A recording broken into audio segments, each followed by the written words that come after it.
ولؤل ጎይታ በአኻ ምእማንን ንስምካ ምዝማርን ሰናይ እሞ ምሕረትካ ኣብ ፀጽባሕ ሓቅነትካ ድማ ለይቲ ኣዘንቱ አሜን አሜን።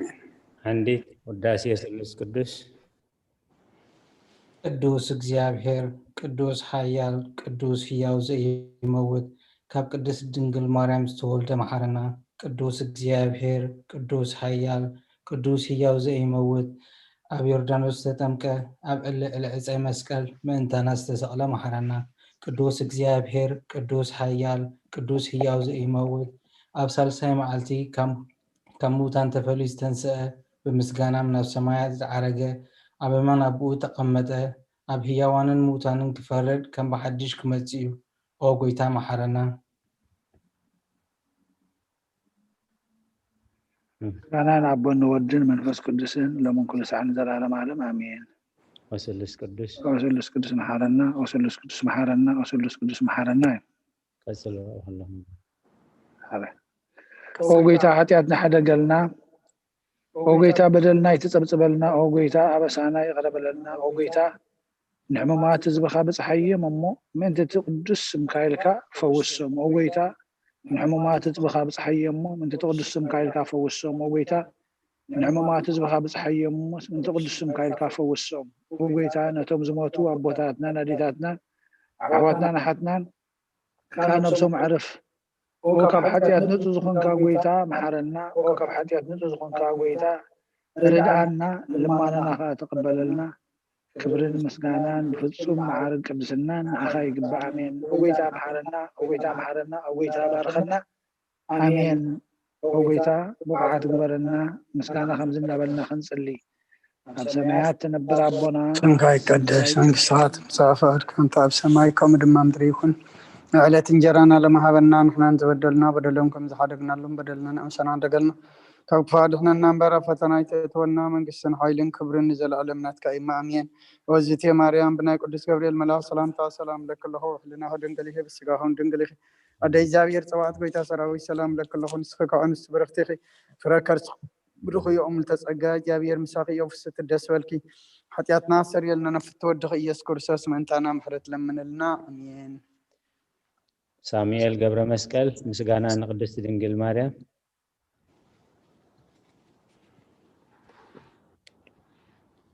ምስጋና ንቅድስት ድንግል ማርያም ኦ ቅድስቲ ምልዕተ ጸጋ ኩሉ ጊዜ ድንግል ዝኾንኪ ወላዲተ አምላኽ ኣደ ክርስቶስ ሰላም ንብለኪ ምእንቲ ሓጢአትና ካሓድገልና ናብ ፍቁር ወድኺ ጸሎትና ያዕርገልና ንሓቀኛ ብርሃን ኢየሱስ ክርስቶስ አምላኽና ዝወለድክልና ቅድስት ድንግል ሰላም ንብለኪ ንሓጢአት ነፍስና ሓዲጉ ምሕረትና ናብ ጎይታ ለምንልና ኦ ቅድስት ድንግል ማርያም ወላዲተ አምላኽ ንዘርኢ ሰብ ኣመንቲ ኣማላዲት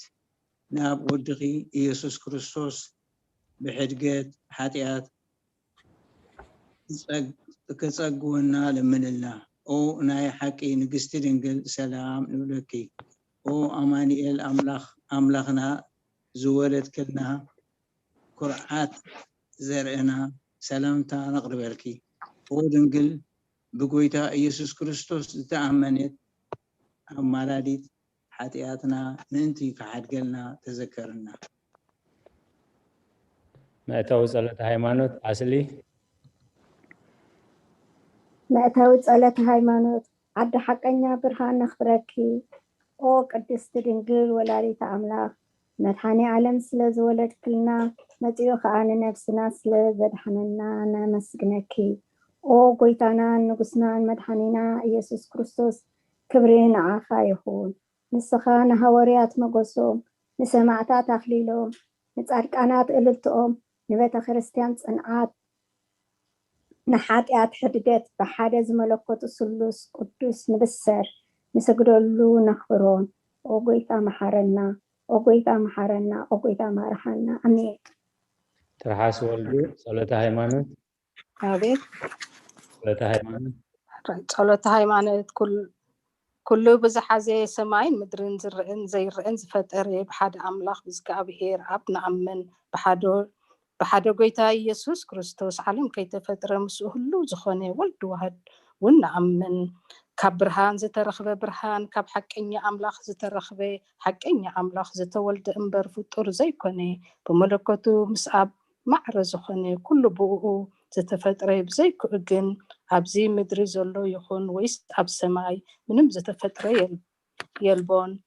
مئنتانا مئنت السب مئنت دحنتنا كاب سمايز وردي بمنفس قدوس أب قدس تدنقل مريم سقالة بس سب كوني سب كوينو دما بزمنه بنت أناوي بيلاطوس مئنتانا تسغلي مكرا مسكال تقبلي موتي تقبري أب قدسان مصحفتي كم تتصحفي عم بس على ساي معلتي كاب موتا تفلي تنسي بخبرينا بسماي عرقي أبي منابو تقمتي كم بحدشن هي وانا نموتان كفرد بخبرك متصيو لمنقستو وين مودعتا يقولون قويتا محوي بزخوني كاب أب سرطي منفس قدوس نعمن مسابن والدن نسقدولون نمسكنون بالنبيات تتنقري إيو لعلو كلو ناي حواريا قبعي بزخونت بحنت قدست بيت كريستيان نعمن حاتيات نمستراي بحنت تمكتوون نعمن تنسعي موتان نزل عالم زمتص هيوتون تسفى نقبر امين قويتا صلتنا سميع خاحتياتنا حدا قالنا شريا لايسون شريا لايسون شريا لايسون شريا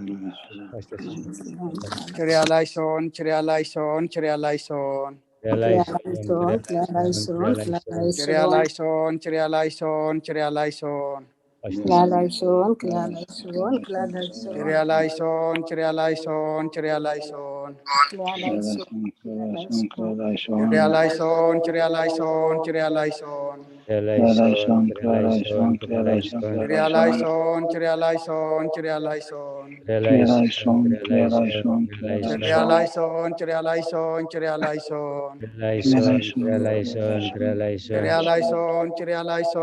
لايسون ቅዱስ ዲያቆን ብርሃነ ስዩም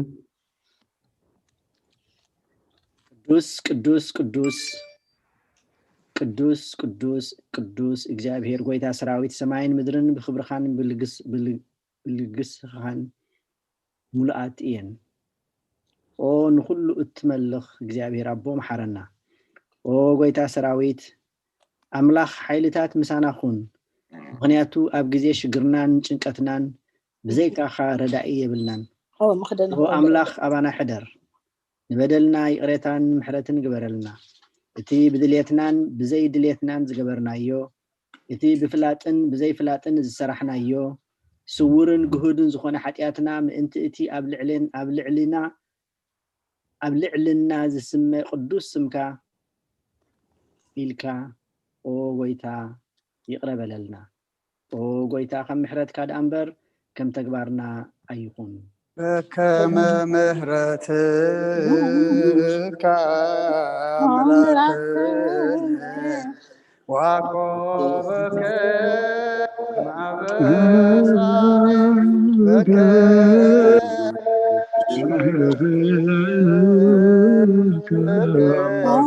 አምላክነ ዋቆበከ ማበሳነ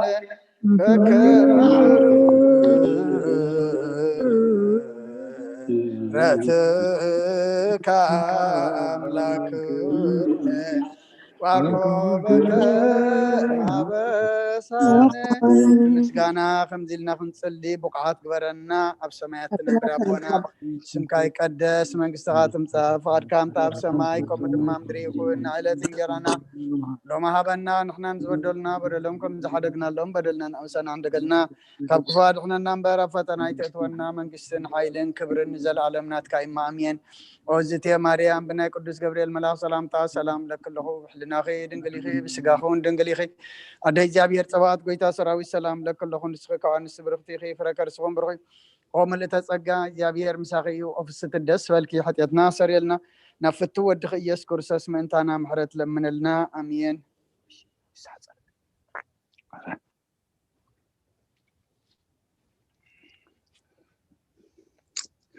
وقيتها بزمعات زيئة أبقد بها بتكبر يخون بقال بحسب يخون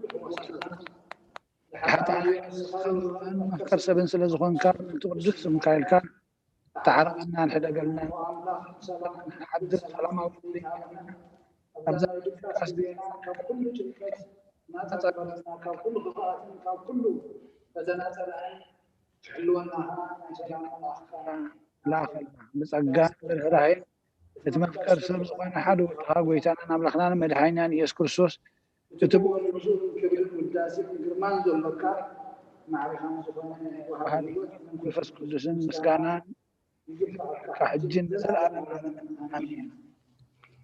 دهر نفسه كف ساعات تصلى صلاه اوغيتا محرنا محرتك ونابزحلنا وام نفسه كف ساعات انكزينا بسماي مدرن بخبرات سجرلك كريستوس من املاخنا بعد نويت عقسم بزح مرتين بسنيات تملاخان روح النتم انا قدام يوم حاتياتنياتاتون التمحر نحات ابن الساعات ملس بهوات كنبرن برموت زي تدلم انت تصبيم زلو تاسفا سمايات كروح بن كلهم نابدهنا تتقدم اوغيتا أبزا ساعات زي أنا كل ساعات لما أنا نتقبلي وتناك أنا علنا تزازات كان قبل مرحنا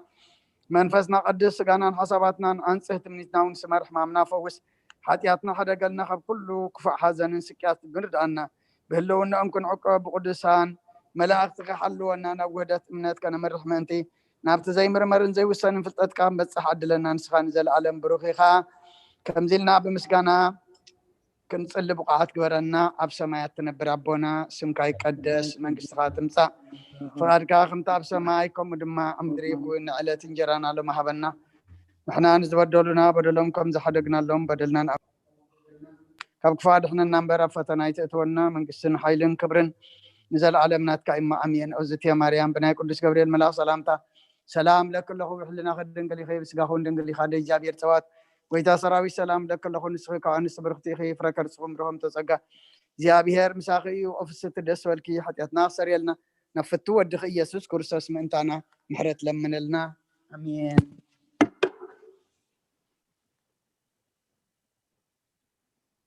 إذا خبركم حزب እግዚአብሔር نابز ساعات زي نابز قدس قبائي بدحان سلام عقيبو نابز علت زي نابز قبائي زب صحنا خبر مسقانا يمسحيو حاونا يكون برهانه تداليلو الجون كم تزغننايو ناب حاونا يكون برهانه يوتي ندرخ نحاونا منفس قدوس الزاربلو عندبت نعنخا سمع أذان سميع زعقور منفساوي لبي كهبنا نا እግዚአብሔር ቅዱስ ፍቃድ ይሆነልና كلنا بهدايات نكاتاتل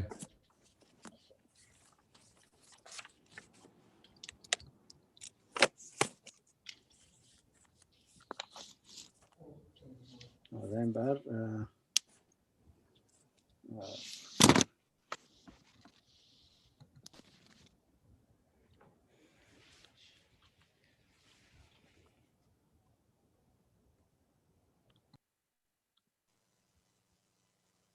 الشيخ كبرمو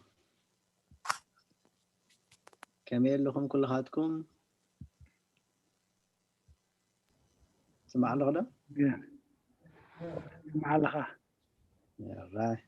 متقابلين توصل زلخا يدنقي ولا لا ولا حنكا وتسال الناس لاني اوكي بنتو خل القسيله انا دعانا ما كاين ورنا جوا نحن كما يكنيكم كل هاتكم بيتسب እግዚአብሔር ይመስገን እግዚአብሔር ይመስገን امين كم زلنا بحساب نراخب እግዚአብሔር አምላክ ስለፈቀደ ክብር ምስጋና ንዑ ይኹኖ ናይ ሎማ ዓንቲ ካብቲ ናይ ቀዳማይ ዝነበረ ትምህርት ናይና ክንቅፅል ከምቲ ትሪእዎ ዘለኹም ብጣዕሚ ብዙሕ ግዜና ንወስድ ዘለና ግን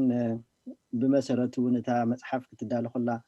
ብሓቂ ብዙሕ ግዜ ተወሲዱ እቶም ሰባት እውን ኣብ ገዝኦም እናንበቡ ብተኻለ መጠን ብቤተሰብ ደረጃ እንተሎ እናተረኣየት እንተወሓደስ 2 ዓመት ክትወስድ ትኽእል እያ ብዝብል ወይ ከዓ 3 ዓመት ኢና መፅሓፍ ክትፅሓፍ ተገይራ በትክፍሊ ትምህርቲ ብኡ ምክንያት ከዓ ብደቂቕ ቀስ ኢልና ንኸዶ ዘለና ከይስልቸወኩም ተስፋ ገበር ስለዚ ብኸምኡ ምክንያት እዩ ብሰፊሕ ሕጂ እቲ ተዋሂብና ዘሎ ተዋሂብና ዘሎ ናተይ ኣርእስቲ ብዛዕባ እቲ ምስጢረ ንስሓ እንድዩ ብዛዕባ ቅድሚ ናብቲ ንስሓ ምእታውና ሓጢኣት እንታይ ይመስል ሓጢኣት ማለት እንታይ እዩ ከመይ ዓይነት ሓጢኣታት ከሎ እንታይ ከይኡ ብሰንኪናቱ ዝመፅእ ነገራት ኢልና ብሰፊሕ ኢና ንሪኦ ዘለና ናይ ሎም ዓንቱ እውን ብኡ መንገዲ ኢና ክንቅፅል ድሕሪኡ ኢና ናብቲ ቀጣ ንንስሓ ዘድሊ ነገራት ክንኣቱ ማለት እዩ ምክንያቱ ንስሓ ካብቲ እንጓዓዞ ዘለና ፀባብ መገዲ ዘላግሰን ንስሓ ካብቲ ተላጊስና በታ ፀባብ መገዲ ንኸዶ ዝነበርና ኣልጊስና እንድሕር ኮይና ወይ ወዲቕና እንተኮይና ወይ ተሰይርና እንተኮይና ወይ ከዓ ክንከይድ ከለና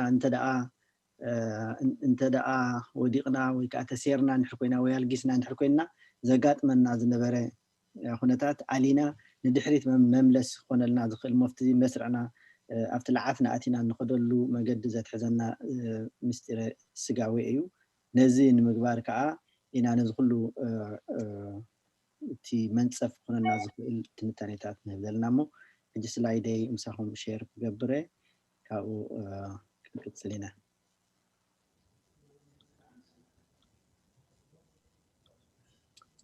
ብቀዳማይ ከምቲ ዝረኣኹሞ ብዛዕባ ሳዕቤን ሓጢኣት ኢና ንርኢ ነርና ዝተፈላለየ ነገራት ኢና ርኢና ካብኡ ኢና ክንቅፅል ኣብቲ መፅሓፉን ምስኡ ክትከታተሉ ተስፋ ገብር ስለዚ ብቀጥታ ናብቲ ትምህርትና ብምእታው ዝተፈላለየ ሳዕቤናት ሓጢኣት ዘምፅኦ ፀገማት ርኢና ነርና ብኡ መንገዲ እውን ሕጂ ክንቅፅል ኢና ብግለሰብ ብእኩብ ብዓልየት ብኩሉ ብከመይ ገይሩ እግዚኣብሔር ብሰንኪት ሓጢኣትና ንዓና ከም ዝግስፀናን ከም ዝቐፅዓናን ኢና ርኢና ነርና ብሰንኪት ሓጢኣት ሕጂ እውን በዚ ብምቕፃል ናይዚ ሳዕቤን ሓጢኣት ዝብል ዘሎ ኢና ክንርኢ ንኣብነት ኣብዚ ከምዚ ትሪእዎ ዘለኹም ተጠቂሱ ዘሎ ብሰብን ብኣምላኽን ይርስዑ ስሞም ከዓ ይድምሰስ ይብለና ኣሎ ብጣዕሚ ዘፍርሕ ነገር እዩ እንኳን ብኣምላኽ ብሰብ እውን ሽምካ እንድሕር ክርስሳዕ ኮይኑ ብጣዕሚ ዘፍርህ ስለ ዝኾነ እቲ ሓጢኣት ሳዕቤኑ ክሳብ ክንደይ ሕማቕን ክፉእን ምዃኑ ካብዚ ክንርዳእ ንኽእል ንኣብነት ኣብ መዝሙር 9 ቁፅሪ መዝሙር ዳዊት ማለት እዩ ምዕራፍ 9 ቁፅሪ 5 እንታይ ይብል ንህዛብ ገናሕካዮም ንረሲኣን ኣጥፋእካዮም ስሞም ከዓ ንዘለዓለም ደምሰስካዮ ይብለና ኣሎ ስለዚ ስምና ካብ ምድምሳስ እግዚአብሔር ይሓልወና እንታይ ደኣ ስምና ኣብቲ ናይ ህይወት መፅሓፍ ክፅሓፍ እዩ እንትናትና ድልየትን ባህግን እሞ እግዚአብሔር ከም ባህግናን ከም ድልየትናን ብዝያዳ ኩሉ ከዓ ከም ድልየት ኣምላኽን ኣብ ዝሓለፈ እዋን ርኢና ነርና እቲ መጀመርያ ግዳይ ናይቲ ሓጢኣት ዝኸውን እግዚአብሔር ባዕሉ እዩ ምክንያቱ ንዕኡ ስለ እነጉህዮ ስለዚ ካብቲ ከምዚ የኸድሕነና ኩሉ ሳዕ ኣብ ልብና ክንሓስቦ ይግባእ እቲ ሳዕቤናትካ ከም ትሪእዎ ዘለኹም እዩ ዘለዓለም ምድምሳስ ኣሎ መሊስና እውን ክንርኢ ከለና እግዚአብሔር ይርሕቆምን ይድርብዮም ማለት እዩ ይርሕቆምን ኣብ ኢያሱ ምዕራፍ 7 ቁጥሪ 12 እንታይ ይብለና ስለዚ ደቂ እስራኤል ተሓሪሞም እዮም እሞ ዝባኖም ናብ ገጽ ጸላእቶም ይመልሱ እምበር ኣብ ቅድሚ ጸላእቶም ክቆሙ ኣይክእሉን ነቲ ሕርሚ ካባኻ ካብ ማእኸልኩም እንተዘየጥፋእኩም ኣነ ደጊም ምሳኻትኩም ኣይከውንን እየ ይብሎም ኣሎ እዚ ሓደ ካብቶም ናይ ነገራት እስራኤል ዝኾነ ሰብ ንሱ ኣብቲ ናይ ዝተገብረ ውግእ ነቲ ዝረኸቦ ባርኖስን ካልእ ወርቅን ወሲዱ ኣብ ገዝኡ ምስ ሓብኦ ነቲ እግዚኣብሔር ዘይደለየ ነገር ስለ ዝገበረ ሕርሚ ይልወሱ ማለት ሕርሚ ማለት ዝተፈልየ ነገር ጨሪሱ ዘይክተሓወስ ዘይብሉ ማለት እዩ ስለዚ ከብኡ ብምዃኑ ከዓ እንታይ ይብለና ኣሎ እግዚኣብሔር ካብኦም ርሒቑ ንዖም ከዓ ኣርሒቕዎም በዚ ምክንያት ከዓ እንታይ ኢልዎም ኣብ ቅድሚ ገጽ ጸላእቶም ደው ክብሉ ኣይክእሉን እዮም ጸላእና ከዓ ኩሉ እዩ ጸላእና ሰይጣን እዩ ፀላኢና ነቲ ንዓና ክጥፍ ዝደሊ እዩ ብሰይጣን ተላኣኸ ካብ ቅድሚኦም ጠጠው ክንበላ ንኽእል ኩሉ ሰዓት እንታይ ንኸውን ስዑራት ንኸውን ማለት እዩ ስለዚ እግዚአብሔር እውን ካብዚ የድሕነና እዚ ግን እቲ ውፅኢት ናይቲ ሓጢኣት ከም ዝኾነ ንምፍላጥ ብዝብል እዩ ካልእ እውን እንታይ ይብል ከም እኩብ ሰብ ከም ሃገር ማለት እዚ ዝሓለፈ እዋን ብዙሕ ርኢና ነርና ናዋላ ከም ሃገር እውን ብላ ናይ ዓድና እውን ኣልዒልና ማለት እዩ ናብ ዘይ ምድሮም ከዓ እንታይ ኢልና ይድርበዩ ኣብ ካልኣይ ነገስት ምዕራፍ 17 ቁፅሪ 20 እንታይ ይብል እግዚአብሔር ድማ ንብዘሎ ዘርኢ እስራኤል ንዒቁ ኣዋረዶም ካብ ቅድሚኡ ክሳዕ ዝድርብዮም ከዓ ኣብ ኢድ ማረኽቲ ኣሕሊፉ ሃቦም ብለና ናይ ብሓቂ እቶም እስራኤል ዝበሃሉ ዝነበሩ እቶም 12 ካብቶም 12 ነገራቶም 10 ኩሎም ጠፊኦም እዮም ምክንያቱ ከምቲ እግዚአብሔር ኣምላኽ ዘጠንቀቆም ኣብ ዘዳግም ድሕሪና ብነዊሕ ብሰፊሕ ገይሩ ነጊሮም ኣብታ ክትወርስዋ ተኣትዩ ዘለኹም መሬት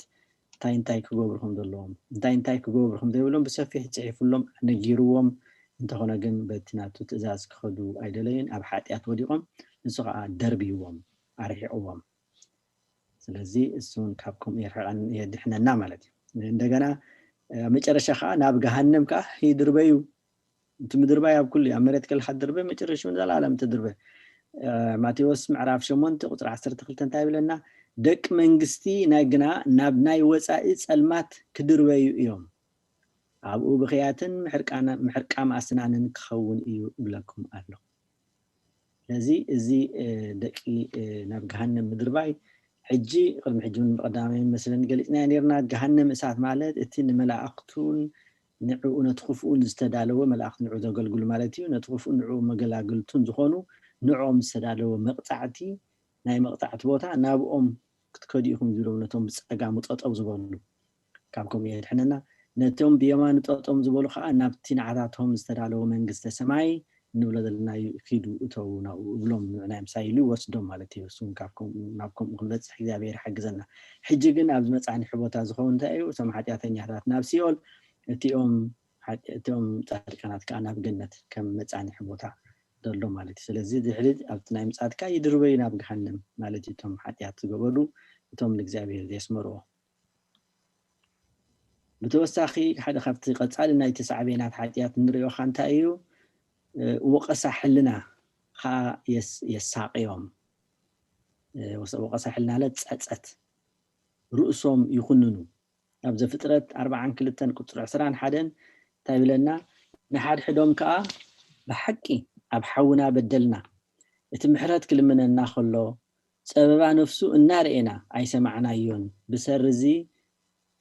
እዚ መከራ እዚ በፅሓና ተባሃሉ መን እዮም ከምኡ ዝለለው እቲኦም ኣሕዋት ዮሴፍ ዝኾኑ ደቂ ያዕቆብ ብጀካ ዮሴፍ ማለት እዩ ኣብ ቅድሚ ዮሴፍ ኮይኖም እዮም ከምዚ ኢሎም ዝዛረቡ ዘለው ዝረኸቦም ሓጢኣት ኣብ ውሽጦም ኮይኑ ክሳብ ክንደይ ይሳቅዮም ከም ዝነበረ ካብዚ ክንርኢ ንኽእል ማለት እዩ ነቲ ካብታ ዘጥፍኡሉ እዋን ጀሚሮም ክሳብ ዛ እዋን እዚኣት ዝኩሉ ዝሓሰብዎ ነቦኦም ዝሓሰብዎ ሓሶት ብሙሉእ እሱ የሳቅዮም ከም ዝነበረ የርእየና ሎሚ እውን ንሕና ብፍሉጥ ይኹን ብዘይፍሉጥ እግዚአብሔር ግን ኩሉ ስለ ዝፈልጥ ዝገበርናይ ሓጢኣት ኣብ ቅድሚ ኣምላኽ ንዓና ክሳቅየና ነብር ማለት ካብቲ ብዙሕ ጥቅስታት ወቁሩ እንዳገበርክ የውፅዮ ሓንቲ ካልእ ቀሲልኩም ከተንብብዎ ትኽእሉ ኢኹም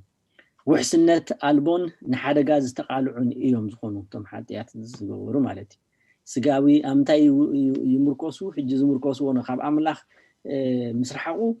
ምክንያቱ ንሕና ፍጡራት ስለ ዝኾንና ኩሉ ሰዓት ውሽጥና ቫኪዩም ማለት ገለ ግድፈት ዘለዎ ባዶ ቦታ ኣለና እቲ ባዶ ቦታ እዚ ብገለ ነገር ክመልእ ኣለዎ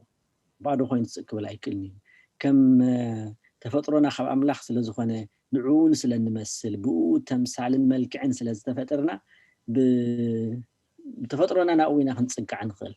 ካብኡ እንድሕር ርሒቕና ግን ካልእ ነቲ ናትና ሃጓፍ ዝኾነ ቦታ ካልእ ክመልኦ እዩ ዝመልኦ ከዓ እቲ ክፉእ እዩ ማለት እዩ ስለዚ እንታይ ይገብሩ ማለት እዮም እዞም ሰባት እዚኣቶም ኣብቲ ካብቲ ኣምላኽ ምስ ወፁ ገለ ውሕስነት ክኾኖም ዝኽእል ነገር የናድዩ ኣብ ኣምላኽ ሃዲኦም ክነብሩ ተስፋ ገይሮም ክነብሩ ስለ ዘይክእሉ ማለት እዩ ውሕስነት ኣልቦ ይኾኑ ስጋዊ ውሕስነት ጥራይ ከዓ ይስምዖም ገንዘብ ክእክቡ ደልዩ ከምዚ ሕጂ ዝሪኦ ንሪኦ ዘለና ኣብ ሉቃስ ውሎ ወንጌል ምዕራፍ 12 ቁፅሪ 19 እንታይ ይብለና ንነፍሰይ እውን ኣቲ ነፍሰይ ብዙሕ ተደለበ ሃብቲ ንብዙሕ ዓመታት ዝኣኽለኪ ኣለኪ እሞ ዕረፊ ብልዒ ስተይ ተሓጎሲ እብላ በለ እዚ ተሃብታሚ ምህርቱ ምስ በዝሓሉ ሳበይ እንኮን ክቐምጦ ኢሉ ክሓስብ ከሎ ማለት እዩ ድሕሪኡ ግን መልኣኩ መፅኡ ግን ንዕኡ ክወስዶ ምዃኑ ኣየስተውዓለን ነይሩ እግዚአብሔር ኣምላኽ ግን እንታይ ዝብለና መጀመርያ እንታይ ድለይልና መንግስቱን ጽድቁን ድለዩ ይብለና ድሕሪኡ ከዓ ኩሉ ሃብቲ ይኹን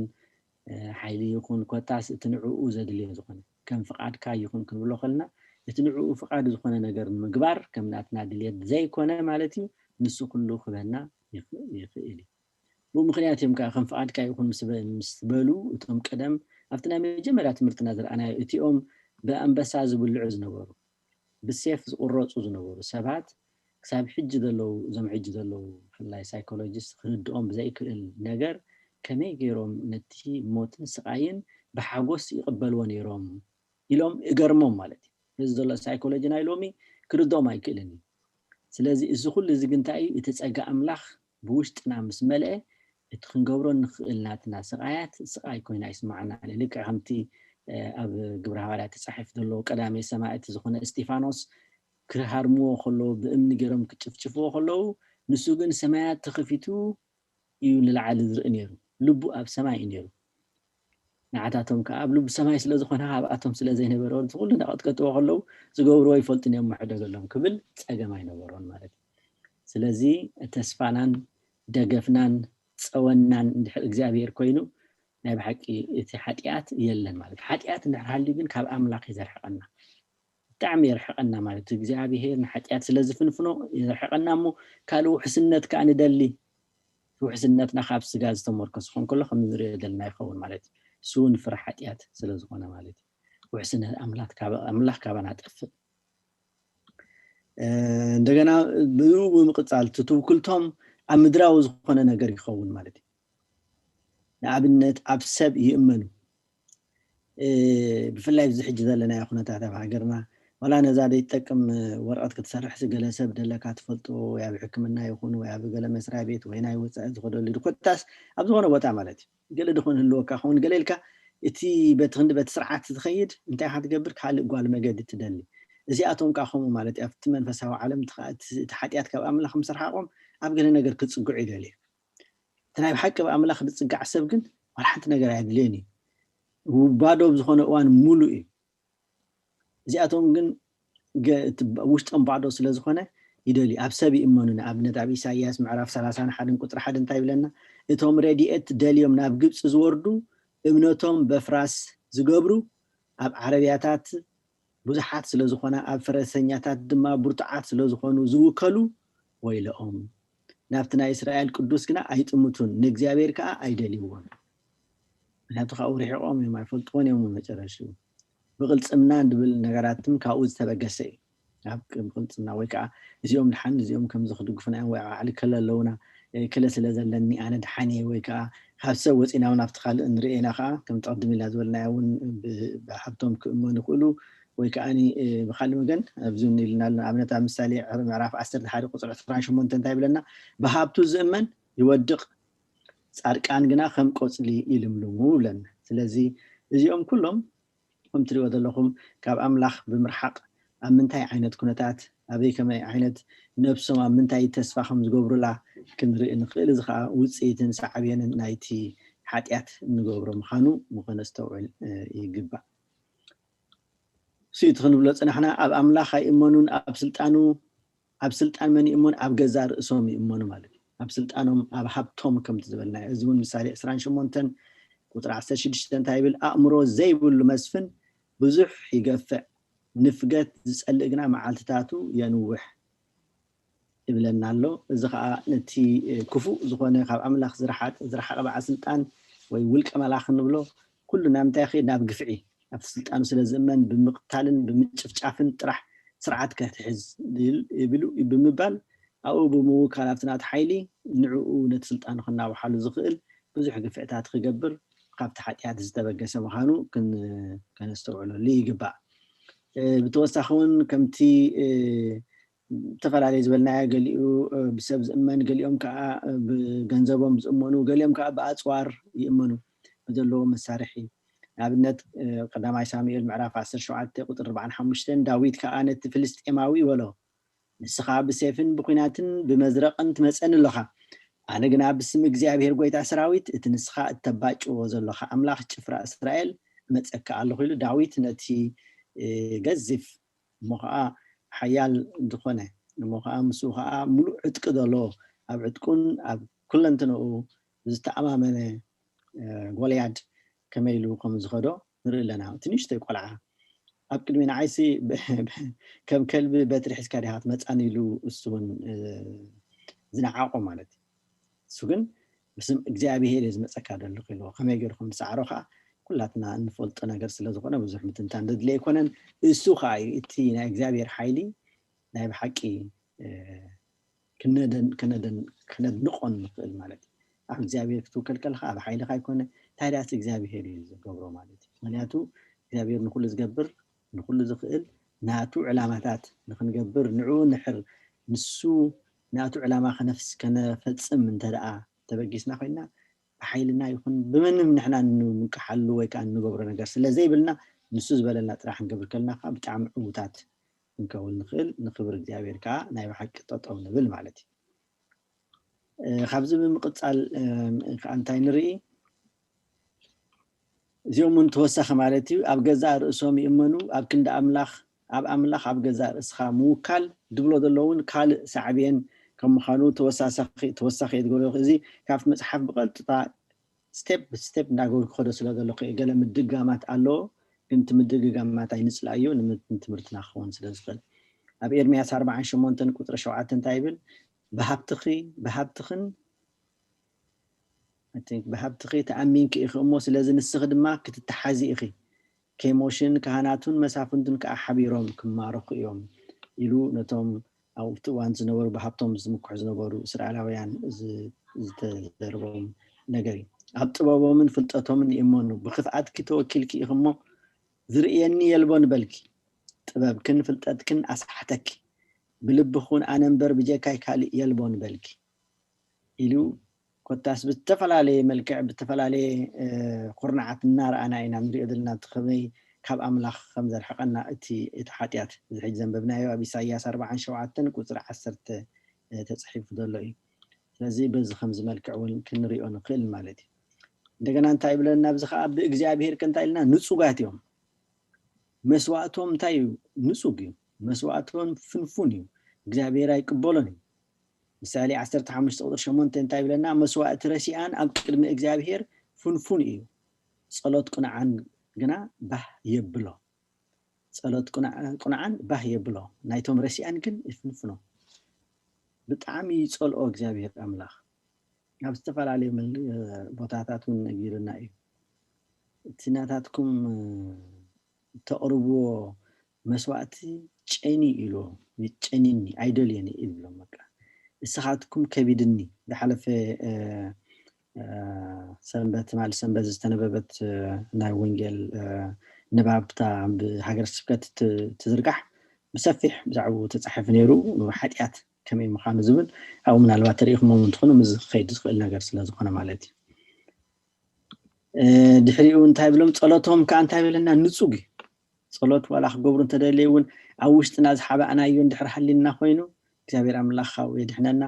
ንፁግ ዝኸውን ጸሎትና ኣብ ምሳሌ 1:28 እንታይ ብል ሽዑ ናባይ ክምህለሉ እዮም ኣነ ግና ኣይክምልሰሎምን እየ አንጊሆም ክደልዩኒ ግናኸ ኣይክረኽቡንን እዮም ምክንያቱ ቅድም ኢልና ከምቲ ዝበልናዮ እቲ ሓጢኣት ካብ እግዚአብሔር ዝፈልየና ዓብይ ጋግ ኣብ መንጎና ዝፍጠረሉ ኩነታት ስለ እንፈጥር እግዚአብሔር ከዓ ኣብኡ ስለ ዘይሰምር ካባና ስለ ዝርሕቕ ንሕና ዝነቕርቦ ጸሎት ይኹን መስዋዕቲ ይንፀግ እንተለመኑን ኣይሰምዖምን ደልዮምን ኣይክረኽቡንን እዮም ብለና ብኻልእ ወገን ከምቲ ኩሉ ሰዓት ንፈልጦ ኣንኳሕኩሑ ክፈተልኩም ድለዩ ክትረኽቡ ኢኹም ድልየትኩም ዘበለ ኩሉ ብምስጋና ኣቕርቡ ብለና ኣብዚ ከምዚ ኩነታት ኮንኮል ሓጢኣት ክህሉ ከሎ ግን የርሕቐና ብኣንጻሩ ናይቲ ዝረኣናዮ ማለት እዩ ስለዚ እግዚአብሔር ካብዚ ከምዚ የድሕነና ካልእ እንታይ ይብለና ኣሎ ብተግባሮም ይፍንጠሩን ይዕንቀፉን ኣብ መዝሙር 9 ቁፅሪ 15 ኣሕዛብ ናብታ ዝኳዓትዋ ጉድጓድ ፀደፉ በቲ ዝሓብእዎ መፈንጠራ ከዓ እግሮም ተፈንጠራ ማለት እግሮም ተፈንጠራ ማለት በቲ መፈንጠራ ወይ ከዓ በቲ ዝተሓዝዎ ታክቲካዊ ዝኾነ ነቲ ፀላኢ እንስሳ ይኹን ሰብ ይኹን ክሕዝሉ ኢሎም ዝመሃዝዎ ነገር ንባዕሎም ይኸውን ማለት እዩ ንኻልእ ክቐብሩሉ ኢሎም ዝኳዓትዎ ጉድጓድ ባዕሎም ይኣትውዎ ማለት እዩ ንኣብነት ኣብ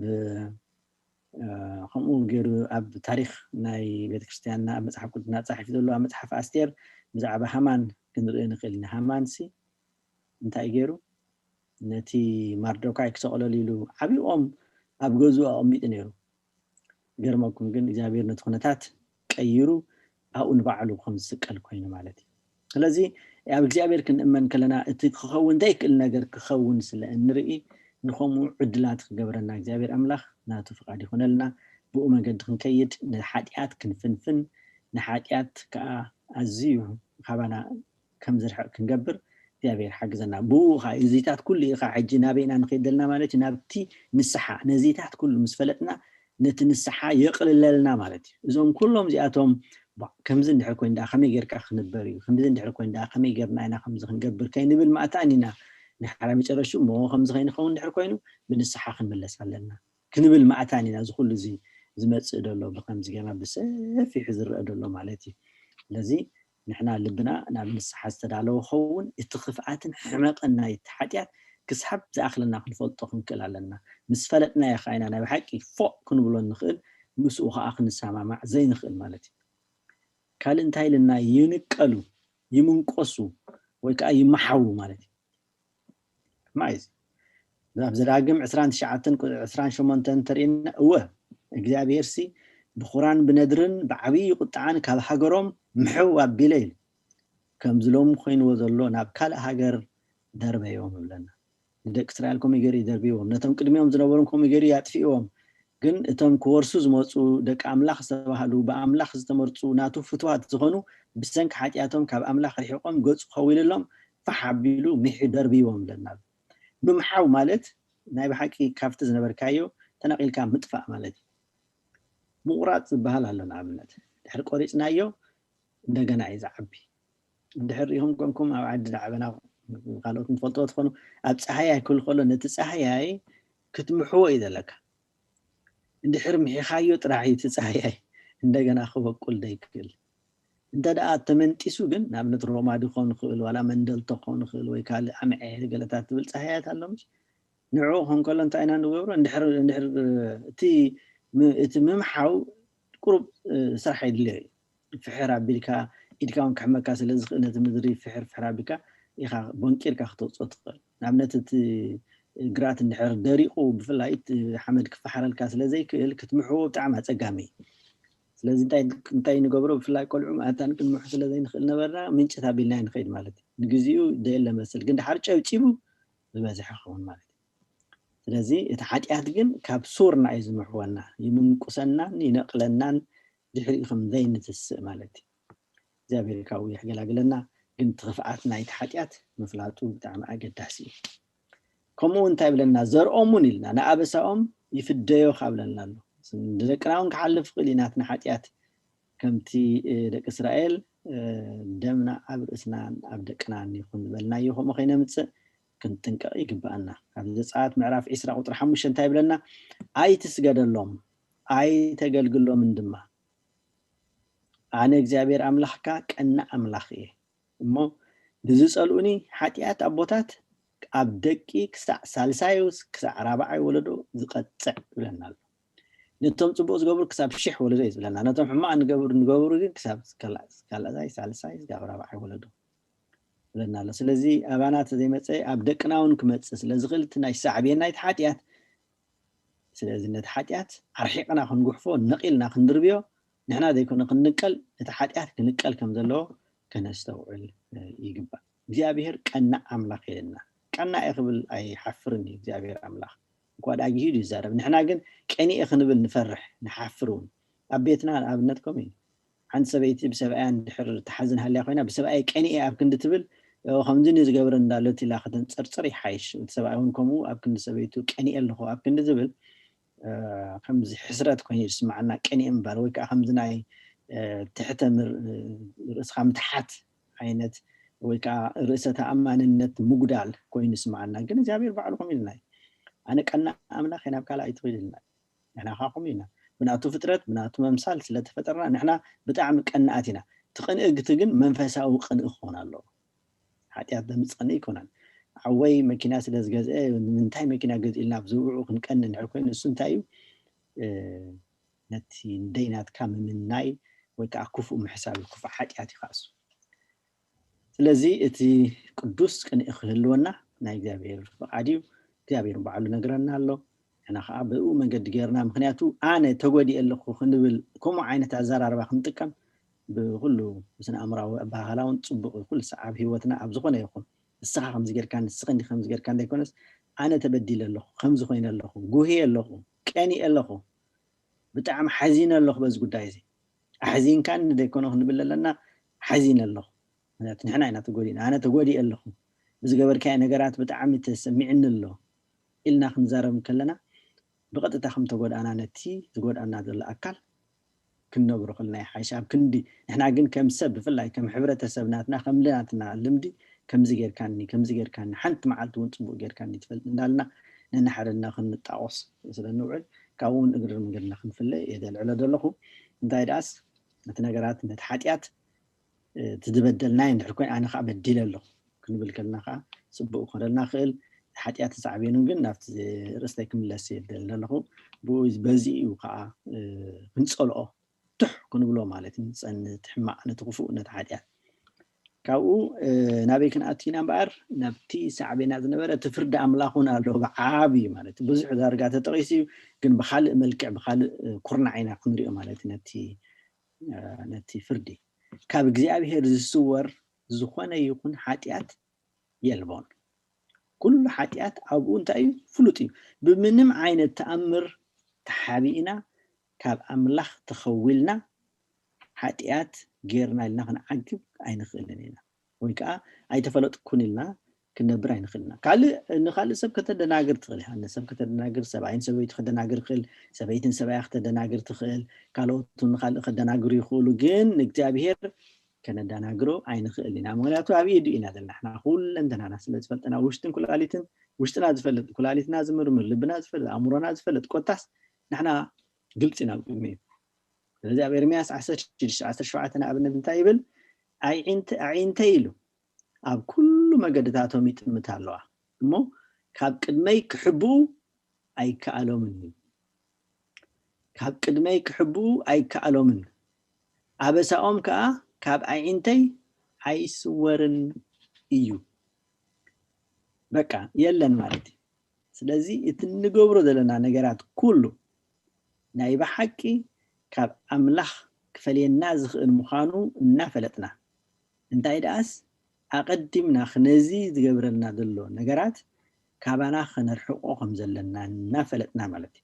ناوينا حج نمثلنا نبتي مستيرين السحان خنمتسي خمز قبرنا دلو سعبيناتو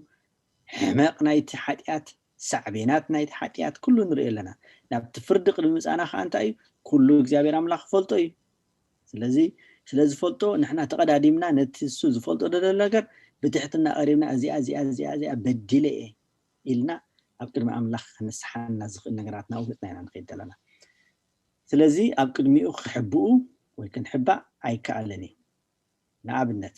أدى من هوانن أبزي جزي سلازي رقبكو خمتي أنيميشن عنتو يتقمل زنوركو ببحاد خمس ويكالكن يغريتا جن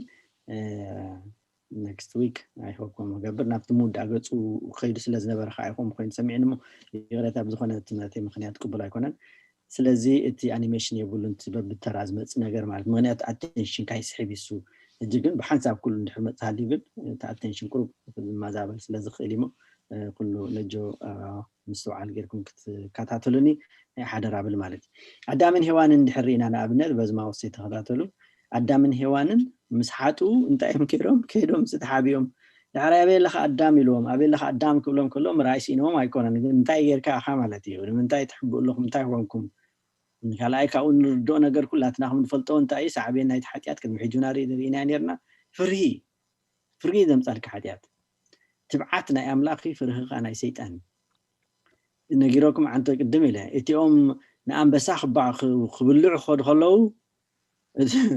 إذا أبزل الله سب جنا حد نجار تغيير تباهيلو بقى depression حزوه ويكا تشنكت أمسيلو تباهيلو أبز حكمنا وسلا الله وسلا تفلت يا حمد لله كون لهم كنداي حكمنا تحت جبروا لي دل ما بسنك تزمت أقول دايما على زي أتوم جن أبكر أنت عم بسح تبعت نيروم توم مسمعتات أبكر موت تبعت نيروم موت أبي له حيلقة إلهم فكروا له زخالو مالتي بمنتاي مغنياتو እግዚአብሔር ውሽጥም ስለዘሎ ኃጢአት ስለዘይነ ወሮም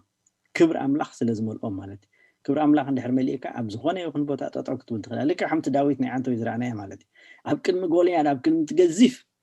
ሞ ምስቲ ማዓር ኦሞቱ ዝኸውን እንገልጸልና ኣብቲ መጽሓፍ ቅዱስ ክንደይ ዝኣክል ነዊሕን ገዚፍን ዝኾነ ኩናት ከም ዝሓዘ ሴፍ ከዓ ከም ዝሓዘ ዳዊት ግን ወላ አንድ ነገር ከይሓዘ እንታይ ዳ ስም አምላኽ ሒዙ ብምቕራብ ነቲ ጎልያድ ቀቲሉ በትናቱ ሴፍ ገይሩ ክሳድ ቆርጦ ስለዚ ነቲ አምላኽ ዝሓዘ ወላ ሓደ ዘፍርሆ ነገር ከም ዘይብሉ ክንርዳእ ማለት እዩ ነቲ ዝገበርናይ ሓጢአትካ ክንክወል ኣይንኽእልኒና አዳምን ይወናን እኮ ትኢልካ ምክንያት ንምምጻእ ዘይኮነስ ወበዲለ ይቅሬታ ተዝብል ነይሮም ብንስሓም ተመልሱ ነይሮም ግን ኣይኮነን ምክንያት ይምደል نحن خالوم خمينا خاو زورسنايو حتيات أدماو حتيات لنا خاو زورسنايو سجانا نبت حتيات يزقوي حتيات يزلعل كل بالحتي والنعو العلو نت حتيات راح ختل زنبب كون خنقلاقل كأيز حج من المهارة دلنا مالتي نت سجانا ماتان خنقتلي سجانا بمنفس متان كإزاز مالتي بمنفس متان كمحضر منفسنا العلو سجانا اللي ارتحيتو من قد أملاح كان حزينة سجانا لعلو منفسنا اندحر تحيتو مخاب سجان اندحر نجزء هالينا خا مجد سيدان بتقفيح مجد نخيل علينا مالتي فنياتو كاب سجا قدوس نجار كمتس عيك إلني فتسم خون عيك إلني كاب حاتيات صدق خولد عيك إلني سلازي خنحبع عين خيلنا خاب أملاخ كان ملت عين خيلنا سلطات أملاخ أب كلي نقول لنا أنا كم ترانسبارنت خمس مستيات له خلك حم بيترو رينا كم وجينا أنا أبتحب بيترو تخويل ناسي سبعي رينا نخلنا بلا نخلنا منادو فتي تورينا اللي مالت هم خاينة أملاخ نجرمو نعدا من هوان حدا ملكت كنا ناقلي كلاينا أكان يقدم لنا ذنب بنايا مالتي أبكر توم صلاتهم تطعوا كبلو أي كعالون توم دكسر علمنتاي أوش توم حديات سلز ترقبه كم تزبلنا يا خاب كلمة صلاتنا تطعوكن بلا ندخلنا صلاينا خاصيتان سجاني نسجا تطعوا لنا خنواقو عين نخلنا مالتي قال صلاي بلنا نقال قربتنا ذلو كونو خيس معنا صلاي مالت خنا يكون سود عدم وكا بجابير أملاخ سبت رسب صلانا خونا كلمة حتى حتيات تقبرو صلاينا تستحسب حتيات تقبرو ذلو صلاينا يكونن تجاجي ذلو نحنا يقرأت خنقبرو لزقبا سبي نسو بركن صلوا يكونن لذي أكان كا بسنك تزبدلو بدل مخنيات انتاي خبي مسيت بدل ندحرينا خابتي هرفان تبقى كاب هرفان نتزرخو حريفو نتبارنوس حريفو نتورك حريفو أبجوزو خيدا حبيبو فلت نري إنكم خمزة جبا مخنياتو كنردو دلنا المحجون جالسنا نيرنا زخونة يكون حاتيات نقبل كلنا فلتنا عدي عناي مخنياتو ندحردي فلتنا خوينا غيرنا يو لك خمتي أبي ملك زولا مالتي سخاخد نزقون عدو قتلي خام زولا سنو سخوم وسلازهم كوك إمت يكايلو እግዚአብሔር አምላክ نسيت أبراهام مسوسد عن سارة مالت كيت حتى إلى سمت يكالو خيلو إنجخا نحنا خاهم ينحر كيف فلتنا غيرنا أبتاد فلتنا الله موت شعن الصحاتنا تملسنا لنا مالت انتيهم فليتهم أتاتهم أجهيدهم زقوروغن كحب وهم زفتنو هيوان أجهلا سلز بلعت كتحوي فتنا ونعيكو ثمانية حيثاتني أدام فليتو أدعدي عزبالعو هيوانا حيثاتني ذلك خابت حالنا في المقنيات ندا قرب كائنا نكيد ندلي كم مقنيات كان هدم علينا حلاف النت بعلنا نسكم علينا نتزقبرنا يا خاشعون دحر كيف لتنا غيرنا يقولنا غريت احنا حتى تسقم يقولون ولا ندحر فليتنا غيرنا وندحر كنا ولا كبير انت خنا خنملس مسواعد كن نكفل يدلينا مالك أنا نتي تجبرناي وتوم فليت زدفو أب إبراويان قلت لنا لي توم فليت زدفو نخم الله سبت عم عقب له كبير نجاري بمغنيات يوم نعمل حجي كلهم فلت ناي إجابة فلت سبعة حتى يعتقبر كله أجيلهم فليتهم ممكن من السحب تعميد صقمهم مغنيات انتايو تسقاس لازجز مالتي أكان كا فليت جيرو كيدو حبيبه جن نعوالون نبيتسوبون نتهاجرن نخول لخا لكيمو مالتي لذي صعبين حتياتكم ما جرش أنا حتيات ما جرش موتي مغنياتو حتيات دمص دلو وليدو انت عايز قبر موت يزولد قال زمط ነገር ይብሉ ካብ حتيات መጽ ነገር ወላ ሓንተ ነገር موت መጽ موت ከአ ቀታሊ አጥፋኢ هم ገር ከአጥፊዎ ማለት ካብ እግዚአብሔር ከአ ኸወላይ ካለ ሕራይ አካን ረኹም ካብ ኢያሱ ሓቢዎ ካብቶም አቡ ዝነበሩ መራሕቲ ናይቲ ሽዑ ዝነበረ ጦር ሓቢዩ ወሲዶ ዋላ ካብ ቤተሰቡን ሓቢዎ ኾን ኽሊ ካብ ሰበይቱ ካብ ደቁ ሁሉ ማለት نحن هون كم إذا خون حتى نقبر نهلو نخون حج كنت تنكر على نحواتي كاب نفسي جميل كمالتي أبدك أنا خنحبو نخل نخون كاب ديتاتنا خنحبو ندل نخون كاب سبيتنا خنحبو ندل نخون ويكا سبيت خاب سبعة زي قدس تمسان هذا اللو مالتي كاب تابيت السب نحبو نخلنا إجابير جن حبي إكايلو خير أيو حل فايك إني مهناتو إجابير زي سوورة نجار كان زي بقولو ناي أكان عادة مهرتي إذا خون هذا اللو تبعات كهبنا እግዚአብሔር እንተለ ምክንያቱ ሐሳብ መስተጋገና ብኡ የራ ክንቅጽል ስለንኽእል ትብዓት ሂብና መንፈስና በርቲዑ ንስጋና ረጊጹ መእታን ክገዝእ ክኽእል እግዚአብሔር ትብዓት ክህበና ናኡ ጸሎት ምግባሩን ከድልየና ድሕሪኡን ናይ ገሓዚ ከዓ ክንርኢ ንኽእልና እዚ ወዲ እዚ ከዓኒ ንኤልሳዕ ከገልግል ከሎ ተደልዩ በቃ ቢህግዎ ማለት ህርፋን ናይቲ ንእማን ዘምጽኦ ሃብቲ بتعمل دليو مالتي السوق عيت ما بقص ناي حاجات بهرفاني ناخن طف درجة خلاتنا مالتي احنا هون مع انت جميرنا خاب نفسي جمير كمالتي جنات سجانا سلازي قتلنا يو نهرف كل حما انا غير كنقبر نقواي مالتي لذي نايزي جن اتصبي اوصل لزخده مو خات حبيو خقبرو سلز فتنا مالتي الساقن نو يلو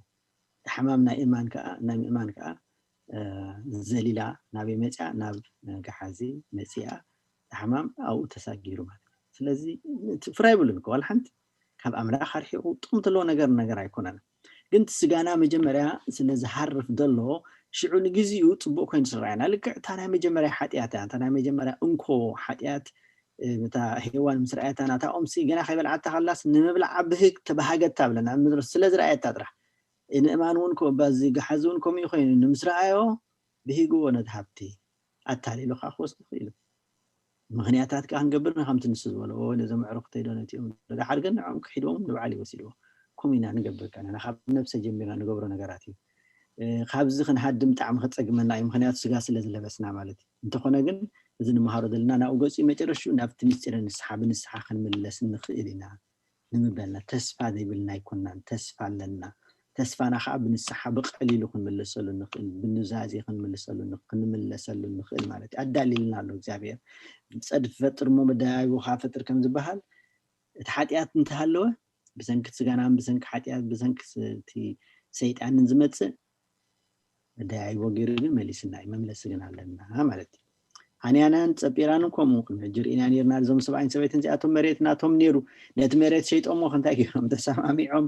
ኣብ ኩሉ ቦታ ክትሰማማዕ ሰብኣይን ሰበይትን ጽቡቕ እዩ እንተኾነ ግን ኣብ ሕማቕ ነገራት ክትሰማማዕ ከዓ ጌጋይ ተሓደ ያ ከም ይኮናን ክብል ኣለዎ እምበር እናሰማዕካ ክትጠፍእ ከለኻ ግን ሕማቕ ስለዚ እታ ቤተሰብ ነንሓድ ሕዳ ክትደጋገፍ ኣብ ጽድቅ እምበር ነንሓድ ሕዳ ኣብ ሓጢያት ክትደጋገፍ ጽቡቕ ነገር ኣይኮነን ከምቲ ንሓናናን ጸጲራን ከዓ ክገጥም ይኽእል ማለት ስለዚ ኩላትና ብሂወትና ኩላትና ንሕና ብፍላይ እቶም ክርስቲያናት ዝኾንና እቶም ናይ ብሓቂ ንሕና ኦርቶዶክሳውያን ኣመንቲ ኢና ኢልና ንመላለስ እቲ ፍረ መንፈስ ኣብ ውሽጥና ክርአ ኣገዳሲ ቦጌርና ክንከይድ ቦጌርና ክንዓቢ በቲ መንፈስ እቲ ኣብ ውሽጥና ክንዓቢ ብኡ ክንምራሕ ናይ ብሓቂ ከዓ ትብዓት ሃሊና ደው ክንብል ኣብ ንሓጢኣት ክንቃወም ክንክእል ክንገጥሞውን ክንክእል እግዚአብሔር ይሓግዘና እዚኦም ኩሎም ግን ዋላ እኳ ተሰዊሮም ተገበርዎ እዚ ሕጂ ምጽና ዘለና እንታይ ኩላቶም ክዕቡ እዮም ፈቲኖም ኩላቶም ክሓቡ ፈቲኖም ኩላቶም ከታልሉ ፈቲኖም ከም ገሓዚ ከም በዓል ሃናንያውን ከም ከታልሉ እዚአን ነይረን ሰልኹም ወዚአን ነይረን ሳንሽተይ ነገር ከም ጌርና ንጠፍእ እሞ كاب زخل زنخ ندحر ماتان إز خمزلو كنفلت علنا معلت زي فريقنا أنت زي تماهرنا ينون قلتي فوق سكورنا أكلني لذي እግዚአብሔር አምላክ ካ ስቆረና ማታን ከምታኒ ሊድያ አዛና ዝኸፈተው ምን ሰምዐት ንሕናውንኩም ክንሰምዕ እንክእል ክንነቅሕ ምንቅቃሕ ክፈጥረልና እግዚአብሔር አምላክ ቁሩብ ረስኒ አውሽትና ከምጻልና ክፍለጠልና ዝኽእል ነገር ክገብረልና ናይ እግዚአብሔር ፈቃድ ይኹነልና ካልእ እቲ ክንሓቦ እንፍትን ሓጢያትና ግብሪ ጻልማት ተባሂሉ ዝፅዋዕሉ ምክንያት ካ ንሱ እዩ አይና ይንሱ ምክንያቱ ድሕባእ ነገር ሰብ ኣብ ለይቲ ኢኻ ትሕባእኩም እንታይ እቲ ጸላም ስለዝሽፍነካ ማለት እቲ ጸላም እቶም ካልኦት ከይርዩኻ ስለዝሽፍነካ ጥራሕካ ስለዚ ዋላ ከለኻ ልክዕ ክዳን ከም ዝተኸደንካ ኮይኑ ስለዝስማዕ ምክንያት ካልእ ስለዘይርኤካ በቲ ጸልማት ተሸፊንካ እቲ ሓጢኣትካ ከምኡ እዩ ለይቲ ሓሊፉ መዓልቲ ቀሪባ እያ እሞ ግብሪ ጸልማት ካባና ደርቢናስ ኣፅዋር ብርሃን ንልበስ ብለና ግብሪ ጸልማት ማለት ክፍኣት ግብሪ ማለት كفو زبالة ليت زقبر ومغنيات كأنا نحنا ليت نفرها منتاي أو كفاءات حيزوس لازم تسق مالتي ولا بجزانا خلنا كوي زفرهنا أوش تجزانا سي بيننا عند حركوي نعم وش تجزانا ما حصو ناي فعلنا عطينا معلت خون كله أفرهنا ليت خون كله جنفر منتاي نفر قبر سلمات سلازلو ليتي مالتي تخفو سلازلو نتخفو سلنفر مالتي نحنا قنتا إلنا እግዚአብሔር አምላክ ደቅ ብርሃን ይኹም ኢልና ብርሃን ኩሉ ደቅ ብርሃን ይኹም ብብርሃን ከ ተመላለሱ ብርሃን ከ ምንታይ ምልክቲ ናይ ትጽብኦ ተግባራት ትጽብኦ ዝገበረ ናብ ብርሃን ይመጽእ ምክንያቱ ክሪኢሉ ይዝደሊ እግዚአብሔር ክሪኢሉ ሰባት ክሪኢሉ ንእግዚአብሔር ከመስክን እዚ ገይረለኹ ኢሉ መባእ ሒዙ ክቀርብ ከሎ ማለት ጨው ናይ ዓለም ይኹም ለና ጥዑማት ክንከውን ማለት ግን ጸልማት ድሕር ኮይኑ ብርሃንኩም ድሕር ደይበርህ ኮይኑ ጸልማት ማለት ብሓፈሽኡ ብርሃን ደይብለ ማለት ፍቅሪ ማለት ጸልጽል ማለት ፍቅሪ ድሕር ደይለ ኮይኑ ማለት ስለዚ ኣብከም ይወስደና ስለዝኾነ እዚ ግብሪ ሓጢኣት እዚ ግብሪ ናይ ውፅኢት ናይ ሓጢኣት ምዃኑ ከነስተውዕሎ ይግባአና ነቲ እግዚአብሔር ኩሉ ይፈልጥ ኣምላኽ ዝብልናዮ ካድኡና ብዚ ኣለና ኣብ ዕብራውያን ምዕራፍ 4 ቁጥሪ 13 እንታይ ይብል እቲ ጸብጻብ እንህቦ ከዓ ኣብ ቅድሚ ዓይኑ ሁሉ እንታይ ዝብልሎ ጋህ ዝበለ ብጣዕሚ ዝገርም ኣባህላ እዩ ኣብ ቅድሚ ዓይኑ ሲ ኩሉ እንታይ ኢልና ጋህ ዝበለን ቅልዑን እዩ እምበር ኣብ ቅድሚኡ ዝሕባእ ፍጡር የልቦን ኣብ ቅድሚኡ ጸልማት የለዎን ምክንያቱ ብርሃን እዩ ኣብታ ኢየሩሳሌም ሰማያዊት እቲ ጋንሸሊ ብርሃና ይብለና ብርሃን ፀሓይ ወይ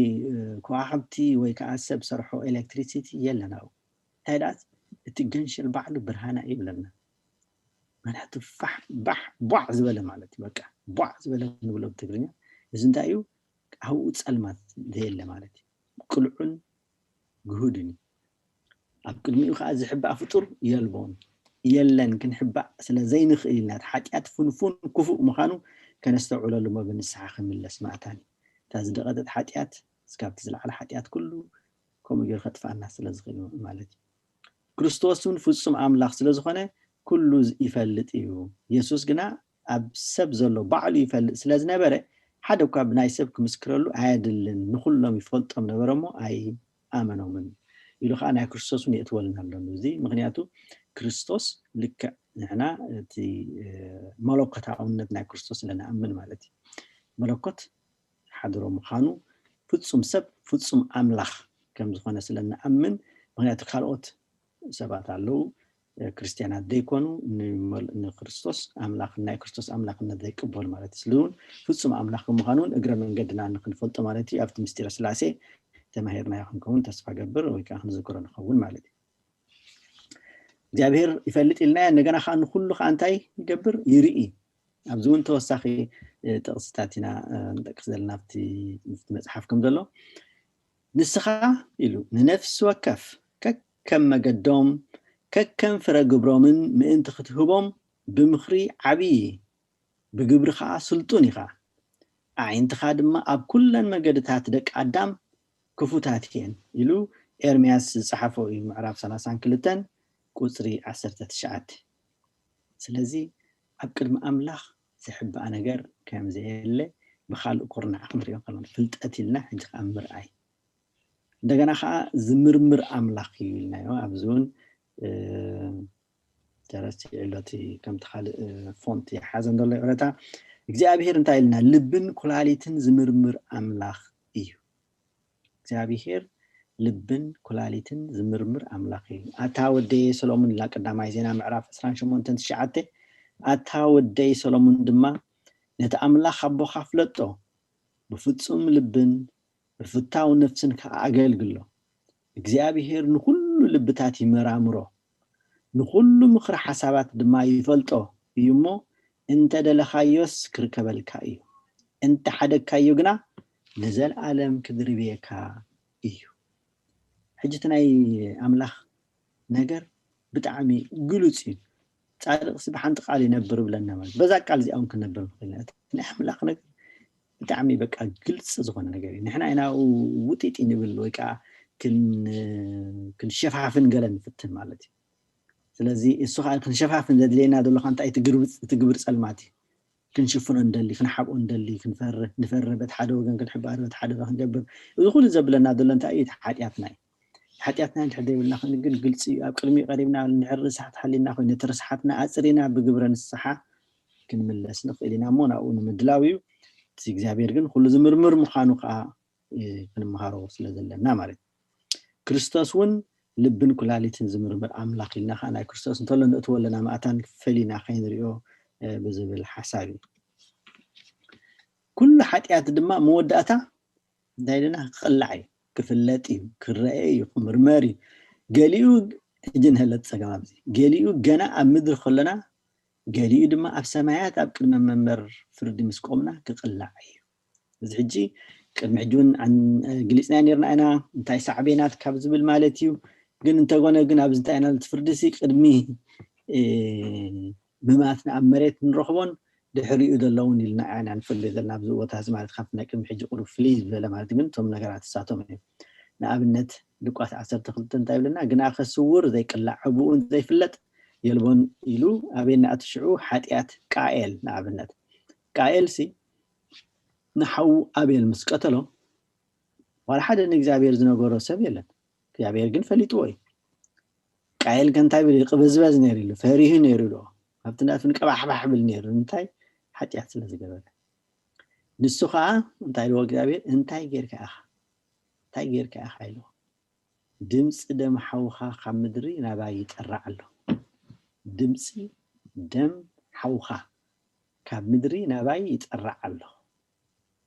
ስለዚ ይሪኦ ኣለኹ ማለት እዩ ዝገበርካዮ ግብርሲ ፈሊጠዮ ኣለኹ ይብል ኣሎ ከምኡውን እዚ መስዋዕትነት ናይ ኣቤል ደም ምፍሳስ ማለት መስዋዕት ዝኾን ዘሎ መስዋዕት ዝኾን ከሎ ማለት ደም ፈስስ ኣሎ ማለት እዩ ትንፋስ ትወፅእ ኣላ ማለት እዩ ልክዕ ከምኡ ከዓ ደም ክርስቶስ ኣብ ቅድሚ ኣምላኽ ዝቐርብ መስዋዕትናትና ባዕሉ መስዋዕቲ ባዕሉ ተቐባሊ መስዋዕቲ ዝኾነ ንዓና ኻ ዝድሓነት ዝተቐበለልና ኣብ ክንዳና ኮይኑ እውን ስለና ዝማጎተልና ንዓና እውን ጠርኒፉ ብትብኹንፉ ከልኪሉ መዋርስቱ ገይሩ ንዘለዓለም ዘቕረበና ጎይታና መድሓኒትና ኢየሱስ ክርስቶስ ንብሎ ማለት ስለዚ ሓጢያት ቃኤል ግልጽ ከም ዝኾነ ኣብ ቅድሚ ኣምላኽ ዝነበሮ ዘይብሉ ማለት እዩ ከምኡውን ሓጢያት ኣሕዋት ዮሴፍ ንሓድሓዶም ከዓ ብለና ዓንተዊና ልዒልና ነርና መስለኒ ብሓቂ ኣብ ሓውና በደልና እቲ ምሕረት ክልምነልና ከሎ ፀበባ ነፍሱ እናርኤና ኣይሰማዕናዮን ፀበባ ነፍሱ ትብለላ ቃል ነስተውዕለላ ርግጽ ኣብቲ እዋንቲ ዮሴፍ ንእሽቶ እዩ ነይሩ ዝገበሮ ነገር የብሉን ሕልሚ ስለዝሓለመ ጥራሕ ዝሓላሚ ዝገለልና ብቕንዓት ተበጊሶም ማለት እዩ ብቕንዓት ተለዓዒሎም እዮም ዮሴፍ ፀሊኦም እምበር ዝገበሮም ነገር የለን ዝበደሎም ነገር የለን እቲ ሕልሚ እንተኾነ እውን ባዕሉ ይኮነ ፈጢርዎ እቲ ተባህሎ ነገር ተዛሪብዎ እምበር ዋላ ሓንቲ ካልእ ዝገበረ ነገር ግን ሰብ ክፉእ ስለዝኾነ ንሕና እውን ከምኡ ከይንገብር ማእታን ካብቶም ኣሕዋት ኮን መሃር ከምኡ ከይንገብር ክንጥንቀቕ ይግባአና ስለዚ ከምኡ ብምግባሮም እንታይ ኢሉ ነፍሱ ፀበባ ነይሩ ኣብቲ እዋንቲ ኣብቲ ጉድጓድ ከእትዎ ከሎ ክንቀትሎ ዶ ክብሎ ከለዉ ከመይ ይስምዖ ከም ዝነበረ ክንግምቶ ዘሸግር ኮይኑ ይስማዓኒ ክሸጥዎ ከለዉ ናብቶም ምድያናውያን ካብ ክንደይ ተጎዲኡ ኸውን ዮሴፍ ከነስተውዕሎ ይግባአና እታ ዝገበሮ ሓጢያት ከዓ ድሕሪኡ ክትበልዖም ጀሚራ ኣብ ውሽጣዊ ሕልና ትበልዓካ ዝበልናይ ዓንቶት ሳዕቤናት ኩሉ ንሪኦ ኣለና እግዚኣብሔር ከዓ ገሊፅዎ ኣብዚ ምድሪ ዝኸለዎ ማለት እዩ ሓጢያት ኣካን እውን ከምኡ ናይ ኣካን ሓጢያት ኣብዚ ተገሊፅ ኣላ ኣብቲ እተዘምተ ሓደ ጽቡቕ ባርኖስ ሰነኣርን 200 ሲቃል ብሩርን 50 ሲቃል ዝሚዛኑ ልሳን ወርቅን ምስ ረአኹ ኢሉ ሽዑ ተመነኽዎ እሞ ወሰድክዎ እንሆ ከዓ ኣብ ማእከል ድንኳነይ ኣብ ምድሪ እቲ ብሩር ድማ ብትሕቲኡ እንታይ ኢሉ መጨረሻ ነስተውዕለላ እዚኣ ተሓቢኡ ኣሎ እታ ምሕባያ እታ ፀገም ምክንያቱ እታ ዝሓብኣ ደሎ ግብሩ ስለ ዝፈለጠ እዩ ስለዚ ንሕና እውን ከም ኣካን ክንጋገ ንኽእል ኢና ንሕና እውን ከም ኣካን ሰባት ኢና እንተኾነ ግን እቲ ምስጢር ንስሓ ንዓና ንኽመልሰና ዝተዳለወ እዩ ርግፀኛ እየ ኣካን ኣነ እኮ ሰሲዐ እምበር ኣይግባኣንን ኢሉ ንእያሱ ኣቐዲሙ ነጊርዎ ነይሩ ተዝኸውን እዚ ኩሉ ፀገም ዝምመፆ ኣይምመፀን ነይሩ ግን ከቢድ ይኹን ክንብል ስለዚ ግን ትብዓት ክህልወና ማእታን ብኢና ሕጂ ንኣብነት ናብ ኣምላኽ ንቐርብ ትብዓት ማእታን ክህልወና ናብኡ ክንቀርብ መንፈስ ቅዱስ ኣብ ውሽጥና ማእታን ክበዝሕ ማእታን ከፀናንዓና ክመርሐና ከዘኻኽረና ማእታን ወጌርና እውን ስጋን ደሙን ስጋ ወልደ እግዚአብሔር ደም ወልደ እግዚአብሔር ንሰት እንበልዕን ከዓ እንታይ ማእታን መንፈስና ክብርትዕ እሱ ከይበላዕና እንድሕር ኮይና ግን ከም ጥሙይ ኮይና ክንሓስብ ክንንቀሳቀስ ከም ዘይንኽእል ብመንፈሳዊ ሓይልና እውን ክንብርትዕ ኣይንኽእልና ድኹማት ኢና ክንከውን ስለዚ ነቲ ምሕሳብ እውን ነቲ ናይ ብሓቂ ሓጢኣት ገይረለኹ ኢልካ ጠጠው ኢልካ ናብ ንስሓ ክትመፅእ እውን ትብዓት ስለ ዘድልየካ ሓይሊ እውን ስለ ዘድልየካ እዚ ኩሉ እዚ ክንገብር እቲ መንፈሳዊ ሓይሊ እውን መታን ክበና ናብ እግዚኣብሔር ክንቀርብ ኣብ ዝኾነ እዋንን ህሞትን ኩነታትን ናብኡ ጥራሕ ክንሓስብ እግዚኣብሔር ይሓግዘና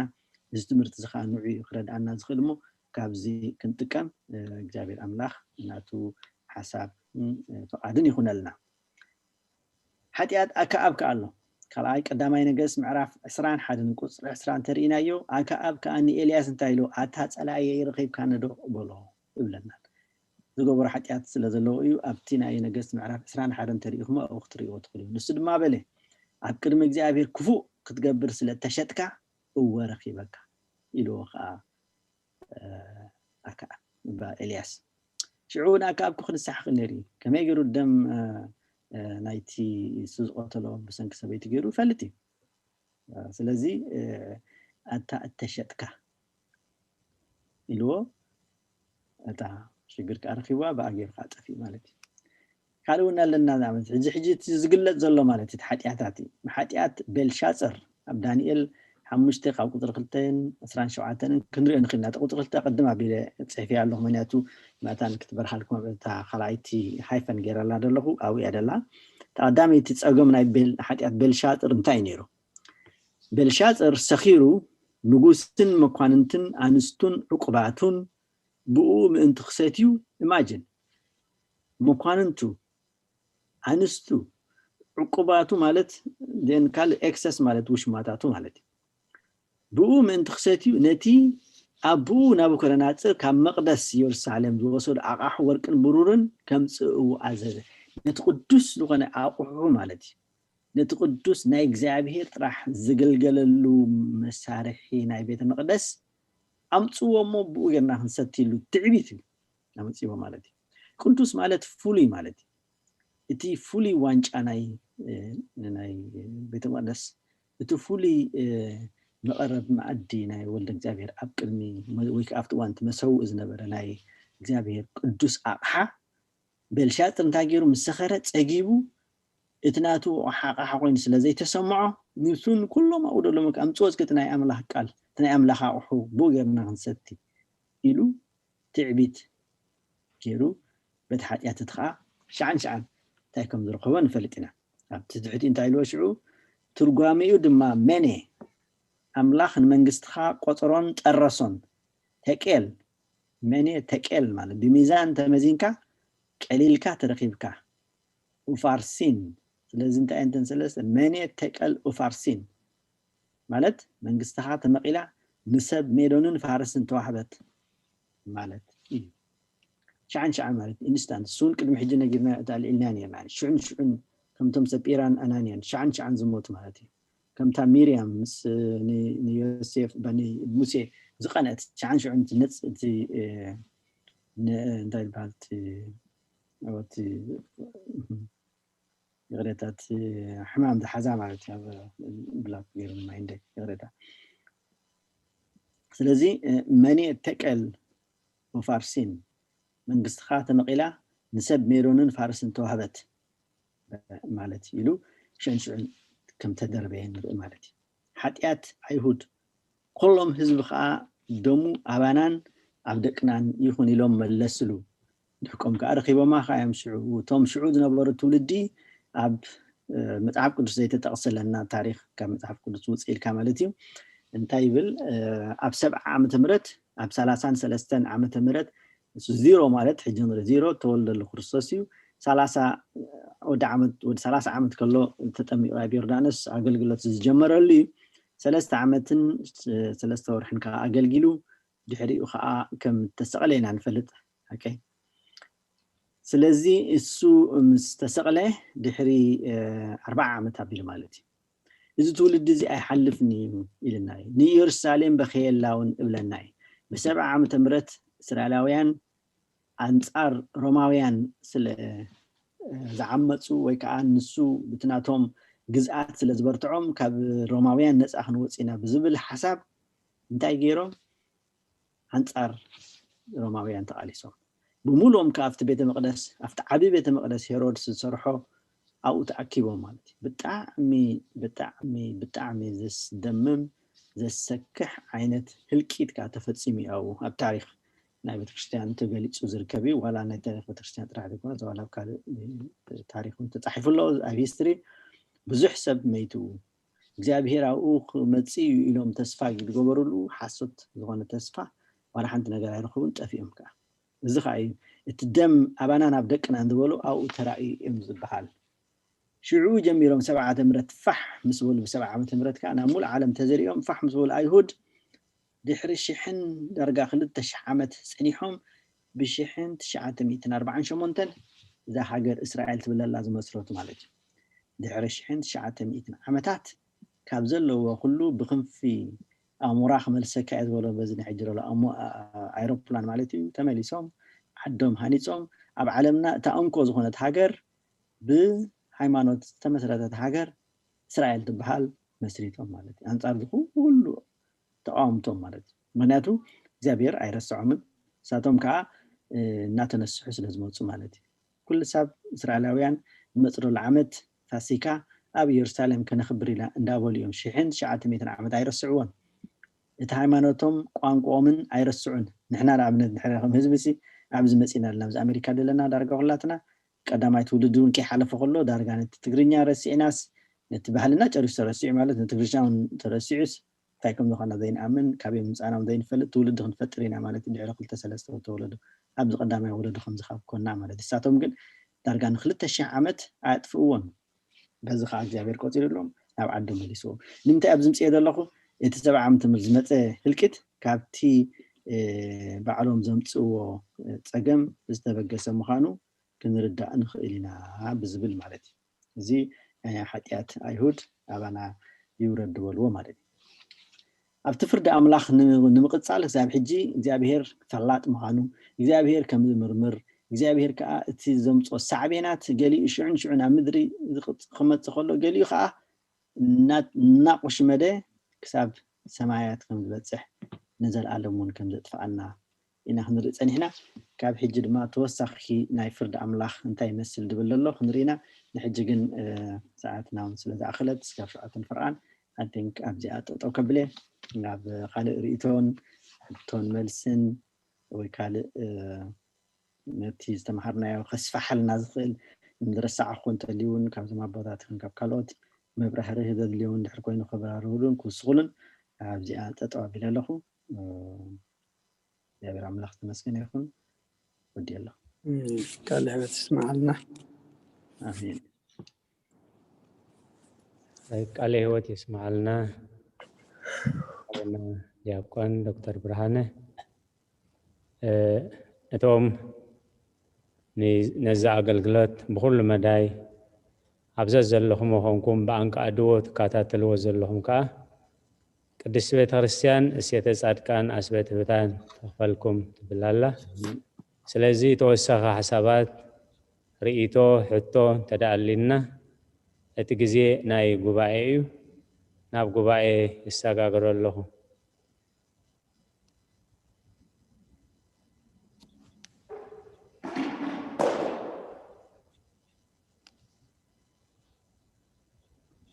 سمعنا لكم هو أقدم نشتي دكتور تبلاز أنا حاب زعبا نويحكم تخونوا قليل كاموني عينو حنان بتعمي نمهاري نازلنا حنتي نشتخ قبر كبلا زخيل حجزي مستري موت حجي لو ما عنت زنبر بيت خريستيانا بزعبا حد حونا كيروس أبوتاتنا زمهارونا بزعبا لوكاس تيناي الأزارن هبتاب سبعين زنبره حجي كل جزي خم قبلوني يروم كل جزي خم بلين إحنا نستوعلنا نمهارنا نبر أبوتاتنا كل جزي قلتو حجي قد مستري بدن بخمس جيرنا بحدث للتمهارنا يو كقولت خلونا بحقي كتححزو كإله بتعم خاني مركبر هاللي جميرو ما دي أسي كم دي أجيكم تمهرنا زلهم سي بتعمي تمسجن إسقابير أملاك تمسجن هيخون نعهاتكم كا تعنا حيلنا هبكم حجي خندي عند عبالكو أبكي كل جزء بعد تجبرني كم بباخل له حنت نجر رخيبه تابع درس قبرنها كأساس رخ فتني كتبر هاللي إدلي نمال بعد الجاجة خهلو تعانى زردو حجي بزعبا سم إيمان سلطان كام إيمان كلها تزرزيران ده حجي بزعدي قدم كنا بالكلنا بجزية سوشياليزمنا متينا عملا خيلن بقلصبنا حجي أنا كبلاد اللي زلخ إتي إنديفيدوال صوب جاكم قليتكم لنا يخم بزعبة جن بناي من قست عينت بهاجر عينت وينسي كل جزء بعد درت جبرنني راح حجي جن أرجع خم بباخر لخو بقلصبنا عملا خيلن ندابل بولونا نيورمات بوليتيكا خلنا حجي أبزي كل حد دما أمودعتا تقلعي قالي أجنا أمدري خلنا قلعي هذا أفرد مالتي يجي نعي أبتا مدري كلنا قلعي سي كل جزء خام قبل نيرمس حق تحجي نحنا عتقال سخون كله أملاخي لين معرمر تمتقتوين جهات أويان زم صويهم أنت نعوم كستاخي تجبروا نعوم أنت كي تريون تاك جبروا خمزلو إلنا إنا نبل نيرنا حجي سي إذا أخاس أمدري حجر نريو خوين تسمع إن توريدو نازلو قفعي أبعد ناسي التزنبلو نبرنا حمار بأملاخ دخون إلا كل جزء يحاسباني رما زي أمسون ببكو حجي ندام ببكو لخوين ناي إسياس ناي تنبيت إرمياس نعرف عصرت شو عالتحمشته إزقابي هيك كم زيبلالو أبسب زوكل قلت مخا أبسقا زقبر بلبون كاب إزقابي هرزرحق سبرو قوميو إلو مالي شاخا ذا سيم إرمياس نعرف عصرت هذا أزر عصرت هذا سلازي إزقابي هر كم زيبلالو إنه زي ما تقول عمت كوردولوميو كوردولومي ناباي كتمتو كتقعيهم أنا جن سمع مني حجي كلنا لاقي بسي إذا خلتي أبتي نقولوا نبرنا بهاجر عينت عندها هين نبرس نقولوا أبزي سلزنا بكست سلزرا أخواسي كم جري يتححزو ندحرك مليش النازل لستي نقولوا نبرنا دخون إلى سلز حسب نوركسي نمال بعد الجاجدو يخون ويس بخالو دكتور هو اللي تقولوا بقى دكتورة. Right. I think تبغى غير كي خجلت كذا لخت نجار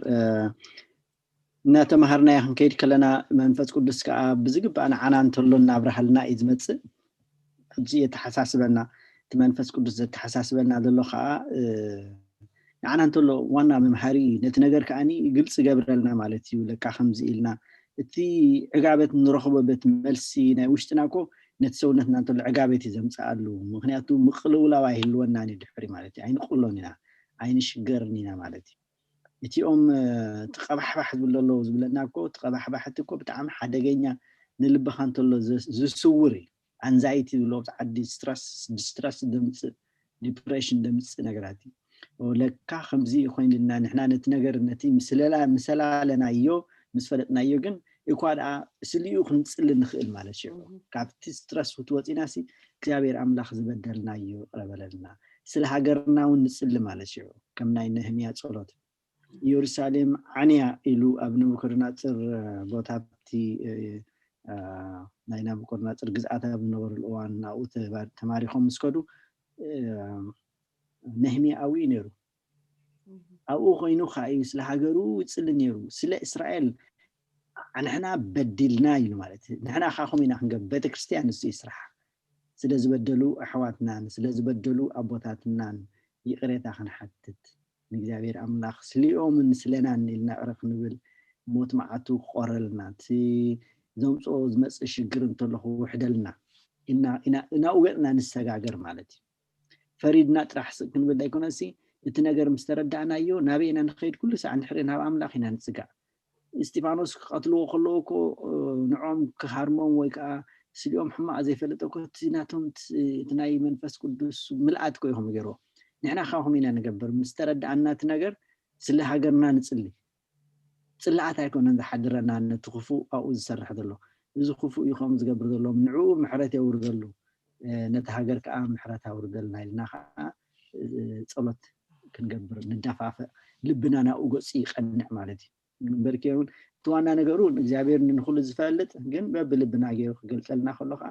ትዋና ውጽኢቱ እንተራእናዮ ንኹላትና ናብ ሓደ ከምጻና ክእል ኸውን ብትክክል እዚኣ ስለ ዝኾነ ታይልና መጭም ክንዛረብ ከም ሰብ ይኸብደና ንዓውን ይኸብደና ማለት እዩ ግን ብውስጥና ውሽጥና ከምኡ ዝብል ስምዒት ኩላትና ሓደ ዓይነት ደሎና ኮይኑ ስማዕኒ እቲ ዋና ነገሩ ግን ካብዚ ወፂናሲ ብኸመይ ጌርና ኢና ንጥቀመሉ ነቲ ዝረኸብናዮ ሓበሬታ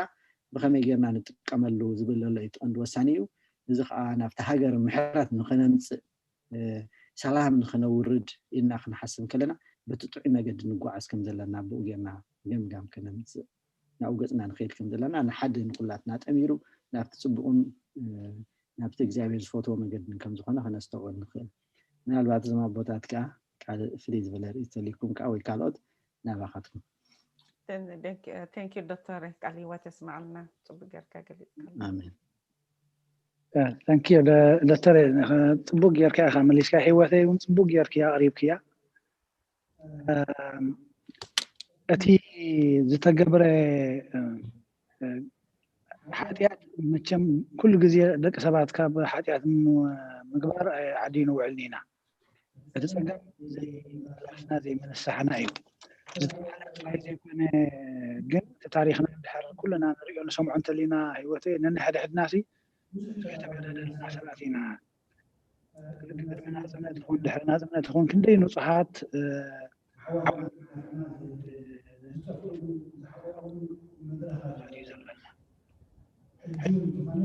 أبغى شيء تسمع عند الله استاكات I think كلتا خفيت كان لها مثلا حنتي أنا أتفايا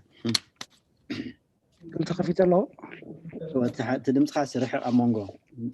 كيدي بلال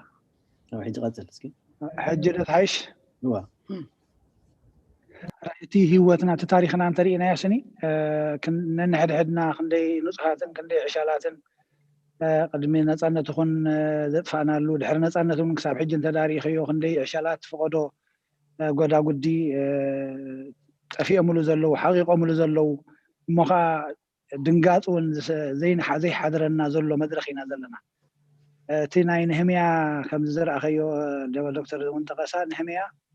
اب سدت كوينو زينا عدو مسمع مكاببيا يروساليم فريسو اتوم زيغاتاتا دما خفيوم حماق نابرا نبرلو مستبحاله كم زلو منو قبرو زلنا متصارفون اسخا خدع اسخا خمزي خا قال متبحاله نيرو اب اسو كن انتاي غيرو غهيو نامن طراي طريعنا بእግዚአብሔር طريعو شو انت قايلو انا حزبين سي بدلنا كاينا እግዚአብሔር مو تعرقنا تحسبنا من انت قداء حجت احناتي صقمات ግን ኣብቶም ካልኦት ጥራይ ከይከውን እቲ ግብረ خفاء እቲ ዓመጽ ኣብታ ውሽጢ ቤተክርስትያን ክጽሊ ዝግባእ ዝበላ ዶክተር ብርሃኔ ከይትጽሊ ኣብ ሓደ ከይትመጽእ ምን ግን ታ ቤተክርስትያን ርእሳውን መሳርሒና ይሕማቕ ተግባር ኮይና ሕጂ እቲ خفاءናሲ ዘርዚርካውን ኣይውዳእን እግዚአብሔር بمحرته محاره خوينو بحريقو خوينو إنا نزور زلنا أمبر ندحر صمصيبنا يوتا حاتياتنا تمكرانا أتي خفانا أي ود أن يزورنا نيون جن أنت نتعسل خير يجول تعتو أي تتعسنان حجون أي تملسنان أجت مكرانا خاني بو متى ندخون أي كفنا بمحرة أملاخ أمبر نزور لنا جن أنت نقبر حجي تا نخن قبر زلاتنا نحنا ولا حدا سبون نخن كم نهمية أنا نهزبين سبدلناكا أنا نهزبين سبدلناكا بزح زي يكون زاد اللي زل حجي نبي زابير بلب خوينو زتقرع خوينا عنا هنقرب زلنا أزي خاتنا عنا زاد لينا بب حدا أنت تمليشنا زابير كم تي أبونا أبراهام نسوده من قمران ندان كله سني واقع عداقة يأتيوم كندي سبعة تنتلو إخاتم حرا مزي كل حد لو نتوم صادق عن كتم حرامي خندزي أنتلو خنا بلي واقع عداقة يأتيوم وحدات انتلي مزيابير أملاخ سلتم وحدات محرات كم زقبر رجس أينيا قال أملاخو من يمو تا زمت أخيات تاني طبقي يلن ترى إذا كنا نيلنا يزقبرنا عمسون بزحيو الصمنا حيلنا فلتتنا سلطاننا جنزبنا زجهرنا خصاب حجونا يقدفنا يزلمو زابير محروت يورد لنا آمين قال هو تسمع لنا بوتاتنا thank you الرايك قال هو تسمع لنا هونا نيكون برهانه همونا بنا بكش تسفم حراي علنا غزي ناي غباي غزي ينازلنا زخنه حطون تليو نيكون برهانه حاونا الله اب مدرخ كل ما بوتاتنا ونالو يكاتاتلونالو ስለዚህ ጊዜና እንጠቀመለው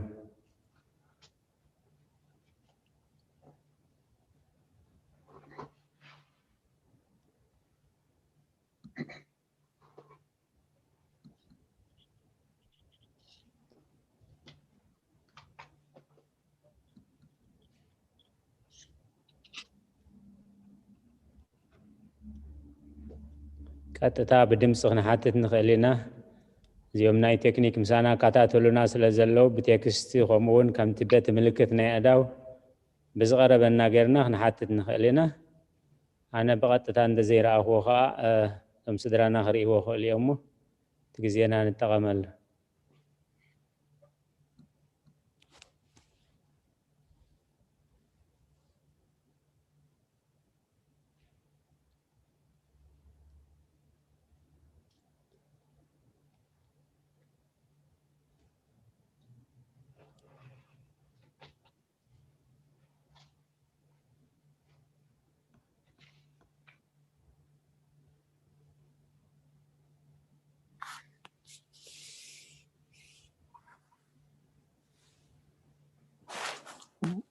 أنا بحطت سبب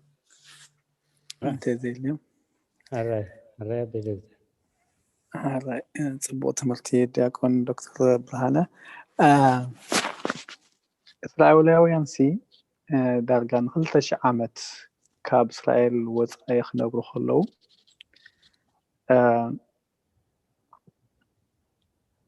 إتن يناسحو نيروم الكامو أبت من سحسي of course فحفحينا منهم نيروم أب جاليهم أب تهيمانوت ناي كريستيان هيمانوت زي نبرو عادتاتهم نبرو نيروم أمون جزخل تشعامتك بزح ميتهم يم بزحت سجاب كهرباء زي هتلرسي بزح سبات في اللومي مالتي أزي سي أبنت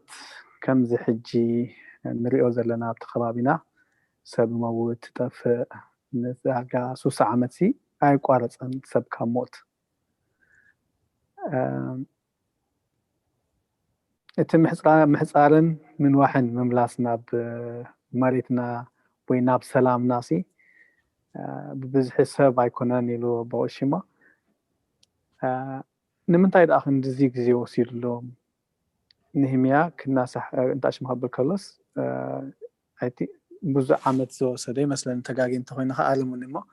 ابزياس كل دارغا خلت عامت ناب مريتهم سغاب زملسوس كنزي عامتات نمتاي وسيدلهم كنزي سبات كخموتهم بفلا بجرمن سي دارغا 6 مليون سب توديهم زبالما كما يازيا يا دكتور تقابل دعم حيال حتى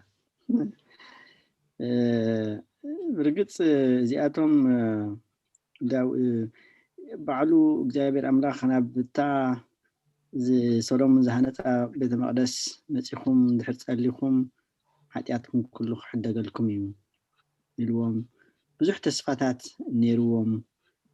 ካብኡ ተረፈ ግን እዚ ኩሉ እዚታት ከመይ ኢሉ መፂዎም እሞት መቕፃዕትታት ከመይ ነይሩ ስካብ ክንድዚ ከመይ ኢሉ እግዚአብሔር ጨኪንሎም ክንድዚ ዝኣክል ጥፍኣት ዳርጋ ን2000 ዓመት ዝኸውን ክንብል ከለና ብጣዕሚ ንዓና ከም ሰብ ይከብደና እዩ ምክንያቱ ንኩሉ ክንሪኦ ስለ ዘይንኽእል ግን በቲ ሓደ ወገን ንሪኦ ነገራት ከ እንታይ እዩ ንዓታቶም ከውርሶም ከለዎም መሬት ናይ ከነኣን ኣብኡ ዝነበሩ ህዝቢ ኣጥፊ እዩ ኣውሪስዎም ሓካ ነጊርዎም እዩ እንተ ደኣ በቲ ተባሃብኩሞ ዘይትገብርኩምኩም ፋሕ ክትብሉ ይኽእልዎም ብዙሕ ንዓታቶም እውን ኣጥፊኦም እስራኤል ኣብ ክልተ ክትምቀል ከላ ተዓሰርተ ነገድ ጨሪሱ ጠፊኡ ኣስጋብ ሕጁ ናበይ ከም ዘሎ ይፍለጥኒ ኣብ መጨረሻ እውን ሓንቲ ነገድ ይሁዳ ጥራሓ ተሪፋ ሳኻ ንድሕነት ተባሂሉ ማለት ስለዚ እዚ ኩሉ እዚ ታሪክ ኣብ ሓደ እቲና ብሓደ ወልግን ክንሪኦ ክንብል ከለና ከም ሰብ ናትና ኣእምሮ ነዚ ኩሉ ተፃዊሩ ነዚታት ኩሉ ኣብ ሓደ ምፅኡ እዚ ኢልና ክንርድኦ ናትና ኣእምሮ ዝኽእሎ ኣይመስለንን ምክንያቱ ካብ ዓቕምና ንላዕሊ ስለ ዝኸይድ ማለት እዩ ብሓፈሽኡ ንሪኦ ነገር ግን እንታይ እዩ ሓንሳብ እንስሳቶም ደቂ መብፃዓ ስለ ዝኾኑ ስለ ዝፈትዎም ኣብ መጨረሽኡ ግን ኣብታ ቦታኦም መሊስዎ ማለት እዩ ንንደይ ዝኣክል ዘድልዮ ነይሩ እግዚኣብሔር ንምንታይ ክንዲ ግዜ ወሲዱ ዝብል ዘሎ ነገር ይከብደና ከም ዝበልክዎ ማለት እዩ ንሕና ካኹም ኢና ኩላትና ደቂ ክርስቶስ ዝኾንና ኣብዚ ሓድሽ ዘመን ኣብዚ ናይ ምሕረት ዘመን ዝተወለድና ከዓ ደቂ መብፃዓ ኢና ልክዕ ከምኦም ኳልኣ ካብኦም ዝበለፀ ንክርስቶስ እውን መዋርስቱ ኢና ብለና ማለት እዩ ማዕረ ክርስቶስ ኢና ናብ ኣምላኽ ክንቀርብ ከለና ስለዚ ንሕና ግን ብናትና ወገን እንሪኦ እቲ ዝበደልናዮ እንተጠመትና እቲ ዝሓየሽ ኮይኑ ይስማዓኒ ማለት እዩ ምክንያቱ እሱ እዩ ንዓና ሰላምን ዕረፍትን ክህበና ዝኽእል ንምንታይ እግዚኣብሔር ከም ዝገብራለይ ናብ ስራሕ ኣምላኽ ክንኣቱ እንድሕር ጀሚርና ግን ኣብ ዘይንኽእሎ ንኣቱ ስለ ዘለና ናብ ካልእ ዘይተድለየ ኣንፈት ክወስደና ስለ ዝኽእል ኣብኡ ክንጥንቀቕ ይግባአና ናትና ስራሕ ነቲ ነገራት ተረዲእና ልብና ኣህዲእና እቲ ከምቲ ዓበይ ብቕሽ ተስፋም ክብሎ ፀንሐ ልክዕ ከም ነህምያ እውን እንተኾነ እውን ናብኡ ገፅና ክንጥምት ስለ ምሕረት ሃገርና ክንልምን ኢልና ክንፅልእ እቲ ዝሓሸ እዩ ምክንያቱ እግዚኣብሔር ኣምላኽ ምስ ኣብርሃም ተዋጊ ዋጋ ዕዳጋ እዩ ገይሩ 10 ተተረኽቦ 5 ተተረኽቡ ኣብዚኦም ተተረኽቡ ፅቡቅ ነይሩ ከምኦም ክንከውን እዩ ዘድልየና ዘሎ ሕጂ ምስቲ ዘሎ ሃውክን ንፋስን ተጎቲትና ወይ ከዓ ተደፊእና ክንከይድ ዘይኮነሲ ንሕና ግን ነቲ ኩነታት ተረዲእና መጀመርያ ነብስና ኣህዲእና ንኸባቢና እንተሎ ኣህዲእና እዚ እኮ ናህና ጥፍኣት እዩ ስለዚ ስለናን ስለ ህዝብናን ኢልና ክንፅሊ ከለና ውፅኢታዊ ክንኩል መጀመርያ ንሕና ኢና ንረብሕ ምክንያቱ ሰላምን ህድኣትን ስለ ዝህልወና ድሕሪኡ ከዓ ነታ ሃገር እቲኣ እውን ከነድሕና ንኽእል ማለት እዩ ካብኡ ሓሊፍና ግን ነቲ ጉዳይ ክንርድኦ ኢልና ካብ ዓቕምና ንላዕሊ እንድሕር ተወጢጥና ግን ኣብ ፀገም ኢና ክንወድቕ እሞ እቲ ኩሉ ንክርድኦ ሽግር ይኮይኑ ስማዓኒ ምናልባት ካልኦት ትርድኦ ንኹንኩም ፅቡቅ ብወገነይ ግን ንሕና ከም ሰብ ድሩት ዝኾነ ኣእምሮ ስለ ዘለና ንኩሉ ክንርድኦ ይንኽእልና ከም ዝበልኮ ጌርና ግን ናብቲ ምክንያቱ ናይ መጨረሻ ውፅኢት ዘገድሰና እሱ ከዓ ከም ንዓንተ ዝበልና እውን ስለቲ ዝግበር ዘሎ ንህዝብና ኩሉ ንስሓ ክንኣቱ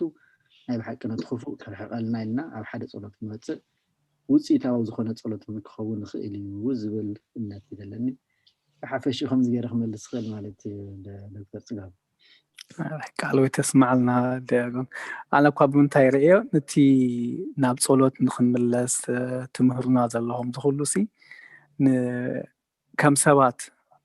እስራኤላውያን ክንድዚ እንተወሲድሎም ሲ ተስፋ ከቁርፀና ዶ ከይከውን ብዝምባል ተስፋ ከይቁርፆም ነቶም ሰዓቡ ንበሃል ዘለና ተስፋ ከይቁርፀና ንምባል እሞ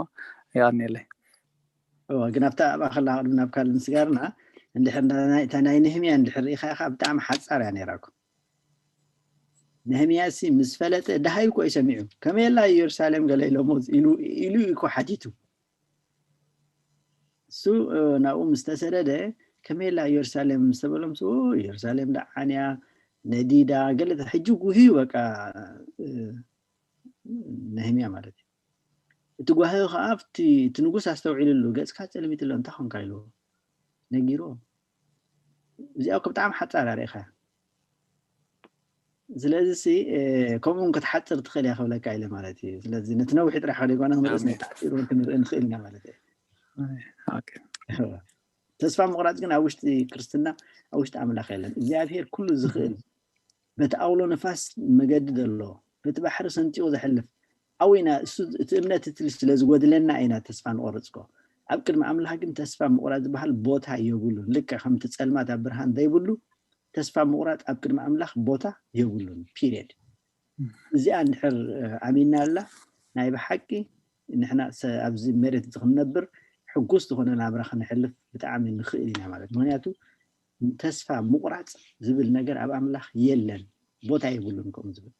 لو يحو حتى إن تسبح كله نسنا يزجبرو እግዚአብሔር لنا طرح مهنات السو كله فلتي بقى كم تحد قال عملتي سدرو حد قال عسي وابقى تسفح يقرطني حد قال عكو كل ነገር ናብ سدرو دربي سلام غير ዝነብር ማለት نحنا انكم كم قال انت زيكم دلونا زبلنا انكم حساب كندو انت دات زي تحيتنا ማለት ጋር كندو تحيتنا تسفح يقرطنا كلنا ናብ املاح بمدر باي خفاء يصبق المصدر كله نسناي مخانو እግዚአብሔር ይዝፈልጥ ነዚስ ገለ ነገር አለ ወይና አውቆል ሆነ ኦምጦ ዳል ደለና ተስፋን ቆርጥ አይኮናል ሞ ተስፋ መቁረጥ ዝብለ ነገር አባኸለኹ ቆርጽ አይደለም ምክንያቱ ቦታ የለኩም ቦታ ያብልና ጥናምላ እቲ ባካብላሪቲ ዲሊቲ የለም አሜን አለህት ይስማልና አሜን حراي أبتا تسفى من كل أشي كبيسة تسفى نديم زبل بوتاتنا أتي تسفى مقراز تودي روما يزبهال أما زاقبتي سيطان ترأي زلو أما زقب أملاح قن إكزابير زسا أنو النقر بيزن أبتي ناي لك إسرائيل هون أب كلهم حزبتات زقبرو إكزابير بزوح نزهابو بزوح حسابات سبوي بمتنتي ننسحاوي استقبر لنا سقا اتحطو بويو أونجيل يوحنس معرف 15 قصر 20 كلتن دايبلسي أنا مسيح أنت زي نقروم حاتيات أي مخونهم نيرو حجينا نحاتياتهم مخنيات يقولون سلازي تن بزب معلتاوي تأمرات قبر لنا زنبرة سيدونان تيروسن بيتسايدان قبل كله تأبهات كن استجبر تأمرات أبسدو من قمران تغيرون تزخون النابلة بمتن تستجبر لنا سجى بمتن تستجبر لنا حاليوت بمتن تستجبر لنا نابيوت اتي እግዚአብሔር አባና ዝውስኖ ውሳኔሃ ብኡ መጠን ይሕጂ እግዚአብሔር አይዱንጉ አይቀልጥፍ ንሕና ኢና ነደንጉዮን ነቀልጥፎን ንሕና ኢና ብርግጽ ክውስን ከሎ እግዚአብሔር 7 ዓመት ንባቢሎን ይልኹስን ከሎ ስቂል ይኮነን ወሲኑ ደጋጊሙ ንዓይ ምግዛእ ንቃለይ ምእዛዝ እንድሕር ዘይጥዒምኩም ኣብ ባቢሎን ኣውሪደ 47 ዓመት ንጨካናት ክትግዝኡኹም ሕጂ ግን ናባይ ተመለሱ እንተ ተመሊስኩም ኣነ ኸ ክምለሰኩም እንዳበለ ኣቀዲሙ እቲ ውሳኔ እኳ እንተተዋሃበ ግን ይግባይ ዝበሃሎ ብንስሓ ግባይ ክበሃሎ ዝኽእል ብበዓል ኤርምያስ እንዳነበዐ እኳ ዳ እናነበዐ ንዑ ተመለሱ ክልተ ምርጫ ኣለኩም እንተ ተመሊስኩም እግዚአብሔር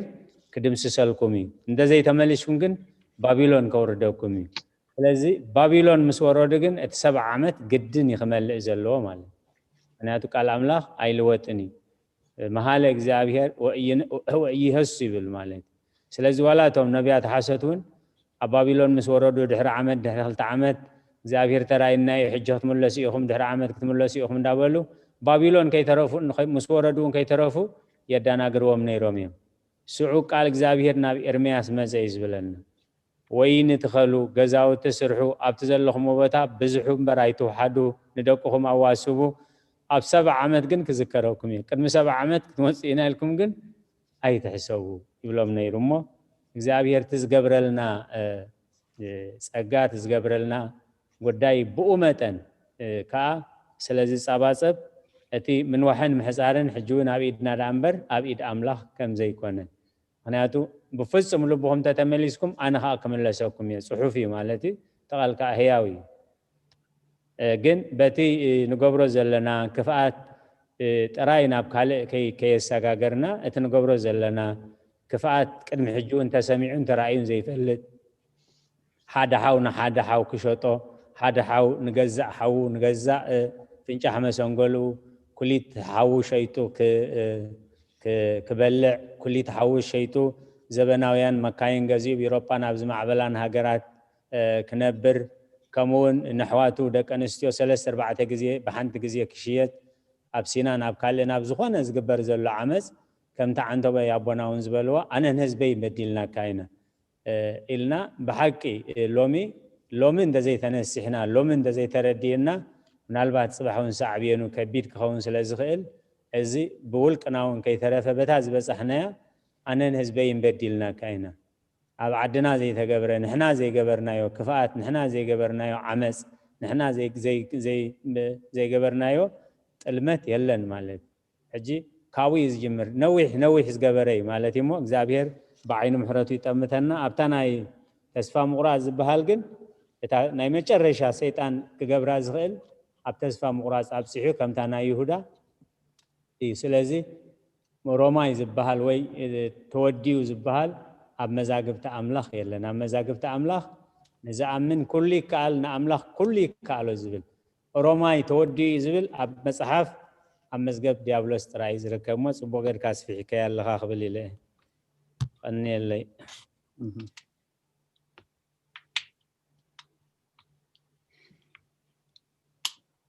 ተስማዓልና ኣሜን ካብ ጉባኤ ዝኾነ ሓሳብ ትፈልጥ ኣቦና ሂወት እየ እንድሕር ካልእ ሰብ ዘይብሉስ ምዛህ ትብልዋ ፀናሕኩም ክብል ክእል ዲ ዋላ ክፀንሕ ካሓተሞ ምናልባት ቅድሚያ ከይህሉ ዝመፀ ምልክታት እንተልዩ ነቶም ዘይሓተቱ ቅድሚ ሕጂ ቅድሚያ ክህቦም እየ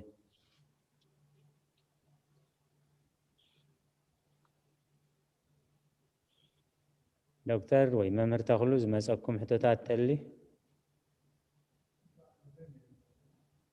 ሓራይ ማማ ሂወት ክትቅፅል ትኽእል ኢኺ ኣነሲ ክሕቶ ዘይኮነት ሲ እዚ ኣብ ዛዕባ እዛ ሕጂ ዶክተር ትገልፁልና ዝፀናሕኩም ሲ ቃል ኣምላኽ ኣቦና ቀሺ ወለድ ሰ ኣብ መርዓ ሕጂ ከም ፃዲ ስለ ዝደለኹ እየ ምስኣስ ኮይና ትኸይድ ኮይና ተሰሚዓትኒ ኣብ መርዓ ክብሉ ከሎ ሰርቪስ ክህቡ ከሎስ ኣብታ መጨረሽታ እንታይ ኢሎሙና ኩልኩም ናብዛ መርዓ ክትመፁ ከለኹም ሲ ጂፒኤስ ተመሪሕኩም ኣብዛ ቦታ ትእትወኩም ኢሎሙና ብጂፒኤስ ጌርኩም ትኽኢልኩም ካብ ርሑቕ ትመፁ ሕጂ ከዓ ነዞም መርዑት ከዓ እዚኣ ናይ ኣምላኽ ወንጌል ጊፍቲ ክንህቦም ንሂወቶም ትመርሕ ከምታ ጂፒኤስ ዝመርሓትኩም ሲ ንሂወትኩም ትመርሕ ኢሎም ኩሉ ግዜ የብልዋ እሞ ኩሉ ግዜ እዚ ዘልዕላ ምስ ካልኦት ሕጂ ሲ እዚኣ ዝብልና እዚኣ ሕጂ ንመሃሮ ዘለና ፈኖተ ሂወት ከዓ ካብ ኩሉ ካብ ሚስጥረ ቁርባናት ሒዙ ሚስጥረ ስላሴ ኩሉ ተረኣኻያስ ኩላ ካብ ኤይ ስጋዕዝሲ ንሂወትካ ከመይ ጌርካ ቃል ሂወት ቃል ኣምላኽ ሲ ከመይ ገይሩ ናብ ፅቡቅ ከም ዝመርሓካን ነቲ ናይ ሰይጣን ስራሕ እውን ንከይትሰርሕ ዝኽልክለካን ከም ዝኾነት እዚኣ ከብላ ደልየቶም ኣቦና ምሳሌ ገይሮም ከም ጂፒኤስ ዘምፅዋስ ናይ ሓቂ ከም ዝኾን ከብላ ደልየ ሼር ክገብራ ደልየ ሞ ተንኪዩ ኩልኩም ከዓ ቃል ሂወት የስማዓልና ቃል ሂወት የስማዓልና እዎ ብሓቂ በቲ ንህዝቢ ዝርድኦ ፅቡቅ ገይሮም ገሊፆማ ሕጂ እውን ኣብ ምልክት ጥቕሲ ኣብ ከነተኣትው ዘለዋ ቃልያ ምክንያቱ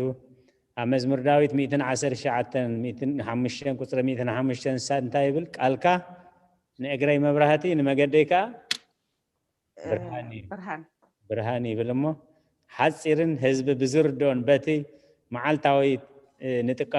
ትጥቀመሉ ገይሮም ብምግላፆም ከዓ ቃለ ሂወት የስማዓልና ብል ግዜና ኣኺልሎ ኣቦታትና ቃለ ምዕዳን ገይሮም ብፀሎት ክዓፅውልና ናብ ኣቦታትና ከሕልፈኩም እየ ኣነስ ሓንቲ ለቦ ነይራሃኒ ሓራይ ከመይ ምስኹም እግዚአብሔር ይመስገን ስለ ቃላቱ ብሓቂ ሂወት ከም ዝበለቶስ እዚ ቃል እዚ ሲ GPS እዩ ናብቲ ደስቲኔሽን ናብ ጎይታ ደብፅሓና እግዚአብሔር መስገን ከዓ ነዚ ግዜ እዚ በፂሕናስ ብናትና ቤተክርስትያን ከምዚ ኢልና ክንመሓር ግን ኣብዚ ዝሪኦ ዘለኹስ ፓርቲሲፓንት 23 ሰብ ጥራሕ እዮም ሕጂ እዞም ኣብዚ ዘለና 23 ሰብ ሓደ ሰብ ከማን እንድሕር ነጊርና እታ GPS ናብ መንግስተ ሰማይ ተብፅሕ ንመሃር ኣለና ኢልናሲ ምበዛሕና ነርና ኣብ ሃይማኖትናስ ክንደይ ህዝቢ ኣሎ ብጣዕሚ እዩ ደሕፍር 23 ሰብ ጥራሕ ክንመሃር ክንመፅእ እሞ ሓደራ ንኔክስት ኩሉ ሰብ ነናቱ ንካልእ ሰብ እንከላይ ነጊሩስ ክንበዝሕ ከም ፈቃድ ኣምላኽ ይቐኒለይ እንራይ ቃለ ህይወት ኣብዚኣ ሓፍትና ፀጋ ዝበለታ ቁርብ እንታሽ መኸብል ኣብዙ 23 ሰባት ኣለና ኣብ ዩቲዩብ ኮይኖም ዝከታተሉ ግን 76 ሰባት ኣለዉ መብዛሕትኡ ሰብ ኣብ ዩቲዩብ ኮይኑ ይከታተል ስለ ዝኾነ እምበር መዓልታዊ ኣብ ኩለን ጸሎታት ንገብረንሲ 100 ሰብ ውሕድ ኣሎ ከምዛ ዝበልክያ ኩሎም ኣብዚኣ እንተዝመፅልና ደስ እንበለና ግን ኣብ ዩቲዩብ ኮይኖም ዝከታተሉ ኣለውና ብዙሓት ክብል ደልየ እታ ናይ ዙም ጥራይ ክሪኢኽዎ ሕራይ ኣነ እሞ ኣበይ ቀሽኒሽተይ መዛዘ ምግበረላ ኢልን እሞ ኣብዘን ክልተ ሕቶ ተመርኪሰኒ እሽተይ ቃል ክብል ጥራይ ይደሊ ተቐዳመይቲ እቲ ንሕና ዝገበርናዮን ዝበልናዮን ካብ ፍቃድ እግዚኣብሔር ዝወፃናዮ ወፂናዮ ዘለና ሕጂ እውን ተሪእናዮ ሎሞ ምምላስ የድልየና ስለ ህይወትናን ስለ ሃገርናን ከምቲ ናይ ነህምያ ኣነን ህዝበይን በዲልናካ ህዝቢ በዲሎም በዓል ክስቶ በዲሎም ኣይኮነን ኢሉ ኣነን ህዝበይን በዲልናካ ኢሉ እሞ በዚ ዝግበር ዘሎ ኣብ ህይወትና ኣብ ደቅና ኣብ ኣሕዋትና መስፈር እውን የብሉን እቲ መሓረ ኣምላኽ ኮይኑ ተፀሚሙ እምበር ካልእሲ እቲ ከም ግብርና ተኮይኑሲ ክንዛወር እውን ኣይንኽእል ኢና ነርና እታ ካልኣይቲ ሕቶ ዝነበረት ድማ ሓደ ተስፋ ምቑራፅ ኣቦና ኣብርሃምሲ ውፃእ ተፈለክ ዘርእኻ ክበዝሕ ኢና ዘይብሉ እንከሎ ሕራይ ጥራይ ይብል ነይሩ ብህይወቱ ናይ ረኣዩን ኩሉ ናይ ዘርኡ ምብዛሕ ብእምነት ኣምላኽ ግን ከይዱ ድሕሪኡ ንወለዶታት ንዝመፅእ ኩሉ እቲ ምሕረት ኣምላኽ ከይተረፈ መዓስ ከም ዝኸውን ብተስፋ ተፀቢይዎ እሞ ኩሉ ከዓኒ እንሆ ዓለም ብምልእታ ብዘርኡ ተባሪኻ ማለት እዩ ሕጂ እዚ ተስፋ ክንሪኦ ዘለና እቲ ምንዋሕን ምሕፃርን ድማ መስፈርትን ተመሊኣ እግዚአብሔር ኣምላኽ ተፀማሚ ዕጉስ ይዕገሰና ግን እታ ቃሉ ምስተባህለት ከዓ ነታ መስፈርቲ ክትመላእ ኣለዋ መስፈርቲ ኣምላኽ መለክዒታ ከመያ ንሕና ይንፈልጣን ግን እንድሕር ናብኡ ተመሊስና እንተተጣዒስና ከዓኒ መዓትና መከራና ከምዚ ሓፅር ከምዚ እለ ሰብ ነነውየ ንዓና ምልክት እዮም ካብ ፍቃድ ኣምላኽ ወፂኦም ኣብ ልዕሊኦም አንጠልጢሉ ዝነበረ መዓት ባይታ ወሪዶም ካብ ላዕሊ ክሳብ ታሕቲ ምስተምሃለሉ ከዓ ምሕረት ወሪድሎም ማለት እዩ ስለዚ እዚታት ክንርኢ እንከለና እቲ ተስፋና ድማ ሕጂ እውን ተነስሑ ናብ እግዚአብሔር ተመለሱ ክንበሃል ከለና ሲ ኩልና ዶ ንሰማዕ ኣለና ስብት ንብል ኣለና ከመይ እቲ ምምላስና ዘሎ ኸ ነፍስና ኢና ክንፈትሽ ዘለና ደንጉን ክንብል ከለና ኣብ ደንብ እግዚአብሔር ክህሉለኒ ኣነ ከም እግዚአብሔር ዝብለኒ ክህሉለኒ እሞ ምስኡ ጥራይ ክዛረብ ኣለኒ ሽዑ ተስፋ ይትቆርፅም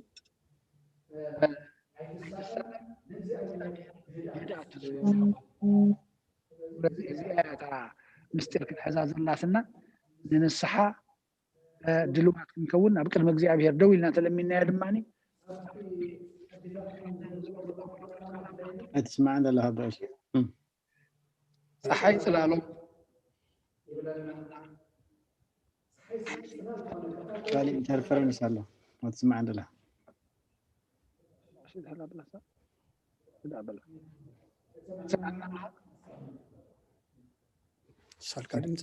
هاي تسمعنا لها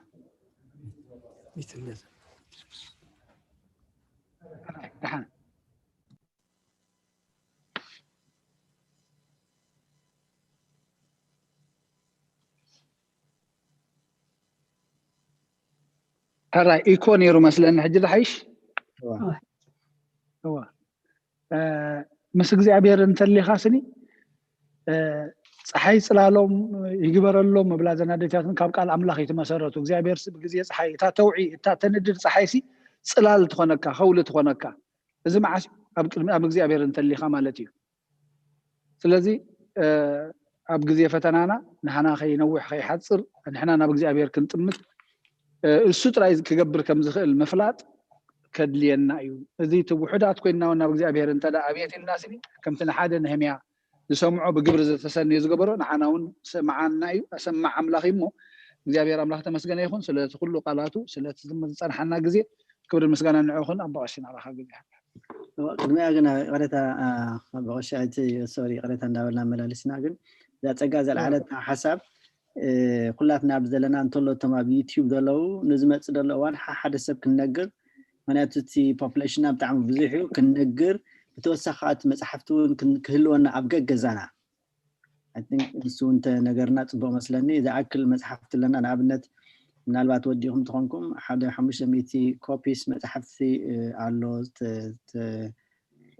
ተሓቲሙ ተቐሪቡ ዘሎ ክስደድ ዝኽእል ማለት እዩ ስለዚ ንሱ እንተሎ ከነጋውሕ ንኹላት ሰብ ከነብፅሕ ኣብዚ ኸ ክንርከብ ሓደራይ ንብል ማለት ኩላትና ብዘለና ተዋሓደ ንሓደ ሰብ ተዘኻወት ተረፈ ከዓ ንኽልተ ሰለስተ ሰብ ክነግር እቲ መፅሓፍ እውን ኣብ ገዛኹም ኣብ ገዛኦም ክህልዎም ዋላ ከም ጊፍት ዲ ወይ ከዓ ከም ሓሳብ ክትቡ እዚ ኣኽላብ ወደል ማለት ወዲ ኣላ ወደ ሓሳብ ሕራይ ስለ ኩሉ እግዚአብሔር ምስጋና ይብፅሐዮ ሓወና ዶክተር ዲያቆን ብርሃኔ ቃለ ህይወት የስማዓልና አሜን ዘመን አገልግሎትካ ድማ እግዚአብሔር ይባርኽ ንሕና ድማ ንመሃር ዘለና ንሰምዕ ዘለና ንፈልጥ ዘለና ድማ ፈሊጥና ናብ እግዚአብሔር ክንቀርበሉ ፈሊጥና ድማ መገዲ ንስሓ ከነለልየሉ እግዚአብሔር ንኹልና ይሐግዘና ብዛዕባ ንስሓ ክንመሃር ከለናስ ብጥቕልሉ እንታይ ኢና ንምሃር እንተዳኢልናሲ ብንስሓ ተተመሊስናሲ እግዚአብሔር እንታይ ምዃኑ እዩ ዝምህረና እግዚአብሔር መሓሪ ምዃኑ ኣብ ትንቢት ኢሳያስ ምዕራፍ 55 ቁጥሪ 6 ቁጥሪ 7 እንታይ ይብለና ንእግዚአብሔር በቲ ዝርከበሉ ግዜ ድለይዎ ቀረባ ከለውን ፀውዕዎ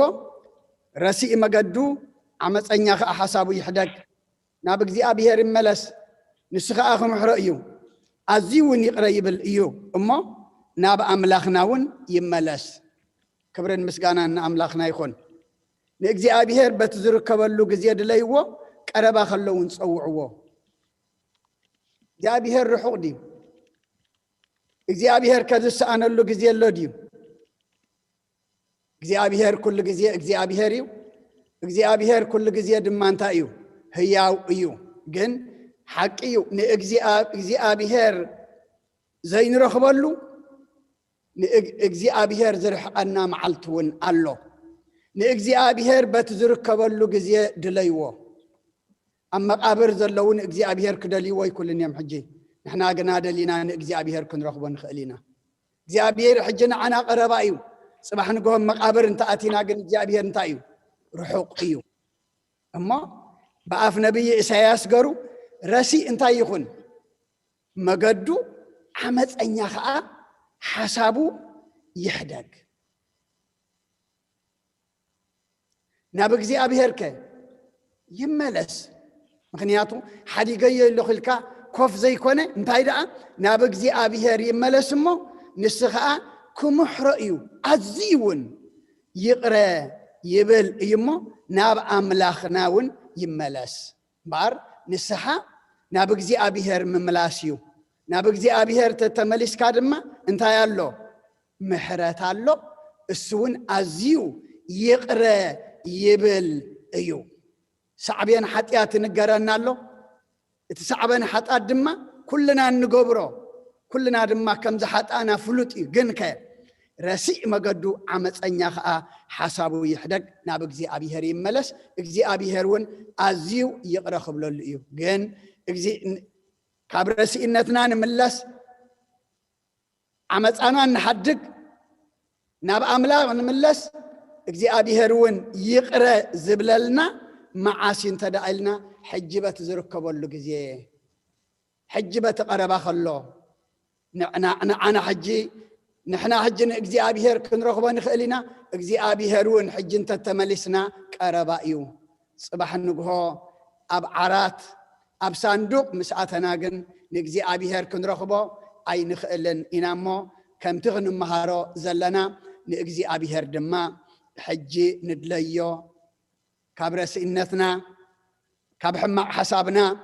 نملسمو زيابير دما يقرأ قبل النأيو دقيمة إتا نسب ننجر زتبهلت عباي نجاريا هواريات سلزو نجاريهم 10 سبات وانجيلنا بعلم ذبصحوا مو كلنا دما أبز زمان زي تايكن كون جبأنا هواريات كن كوني جبأنا هواريات كابوتا نبوتا ناخد دما بأجار نحنا قلنا بتليفون إنا نبل زلنا قد محجن دحر أقحوت 500 سيل كوين الله تباهلو سميعهم دو أبزبوت هذه سيل كوين الله نبل نرنا إنا لو مقن كل سيل يا خوين علم لو مي مدوال زلدين نازلو نابئين تدعيلنا ولا سيل تخطنا لو مي مريت تعصي زلو لو مقن نقال أملاخ أبسرتي نقال أملاخ دما أبازحتي كنكون حاده ككل تخنت زبحال زلو نعود حانو نعونا بقال هوات نعونا معد هوات نعونا بتسنى يزغونا قال እግዚአብሔር አለሞ ተሳተፉን ተዳኢልና ሰብ ጸዊዕና ተምጺና ሓደ ሰብ ተድሒና ካብ እግዚአብሔር በረኸት አለና ማለት እሞ ስለሁሉ እግዚአብሔር ምስጋና ይብጽሐዮ ነዚ ዕድል እዚ ዝኸፈተልና ይመስገን ከምዚ ዘይረኸቡ ድማ እግዚአብሔር ክኸፍተሎም ድማ ንጸሊ لنا نبعر بصلوت كنعصو كاكب زلنايو حف نبل من انت سلام زصله صلوت كم بحدش كلن زح እግዚአብሔር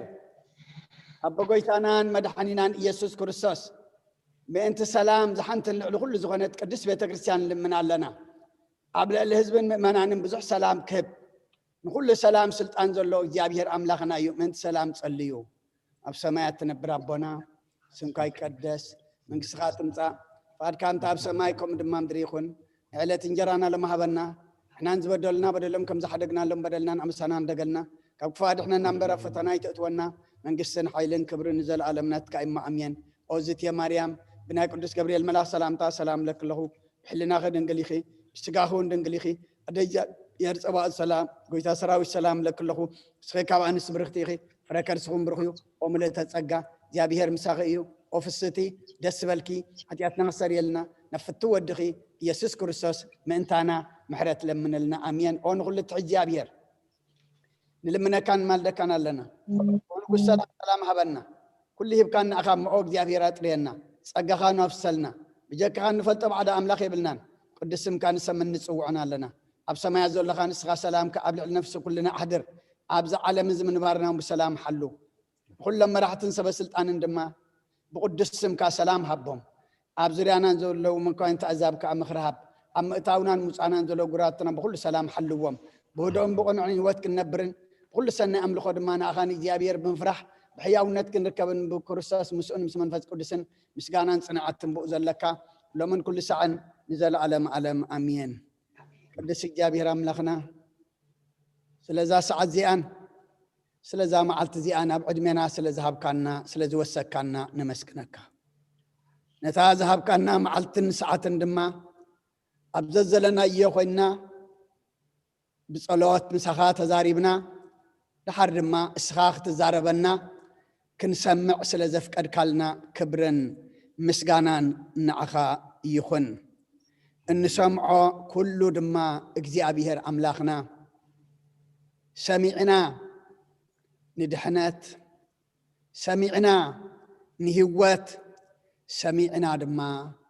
بتسخا اتركبلو مقدي كنمالا لسلو نسخا ردعنا مسمعنا نخوناني زي كونس نصدقي ندحنات نمسخا متعرقي يخنلنا قدوس እግዚአብሔር املاخنا نتنسمع كل دما ክንገብሮ ክንነብረሉ ክንመላለሰሉ ሓይሊ ሃበና እግዚአብሔር አምላኽና ሎሚ ምስማዕ ኣይጠፍአን ኣሎ ምስማዕ ኣብ ኩሉ ኣሎ ምስማዕ ድማ ብኩሉ ነገር ኣሎ ሎሚ ከምቲ ንሰምዖ ምግባር ሎሚ ከምቲ ንሰምዖ ምንባር እዩ ጠፊእና ዘሎሞ ነቲ ንሰምዖ ክንገብሮ ነቲ ንሰምዖ ክንነብረሉ እስኻ ሓግዘና ፍሬና ርአ ፍረ ሃይማኖት ፍረ መንፈስ ቅዱስ ክንፈርየሉ እስኻ ሓግዘና እዚ እንመሃሮ ዘለና ምስጢር ንስሓ ድማ ሓጢአተኛታት ምዃኑ ዘፍልጠና ተተመሊስና ድማ ንስኻ መሓሪ ምዃንካ ተቐባሊ ምዃንካ ድማ ዘረዳእና እሞ ብሓጢአትና ተኣሚንና ናባኻ መሓሪ ከም እንምለስ ግበረና ብውልቅና ይኹን ብስድራ ቤት ደረጃ ይኹን በሃገር ደረጃ ይኹን አበሰኛታት በደለኛታት ሓጢአተኛታት ምዃንና ተኣሚንና ናባኻ ክንመለስ እስኻ ሓግዘና ውልቅና ተዘይተኣሚንና ብስድራ ቤት ክንእመን ኣይንኽእልን ኢና ብስድራ ቤት ተዘይተኣሚንና ድማ በሃገር ደረጃ ክንእመን ውን ኣይንኽእልን ኢና እሞ መጀመርያ ናይ ውልቅና ንስሓ ካልኣይ ናይ ስድራ ቤት ንስሓ ሳልሳይ ድማ ሃገራዊ ንስሓ የድልየና ኣሎ እሞ ነዚ ኩሉ ድማ እግዚአብሔር አምላኽና ንሕና ከም ነብይ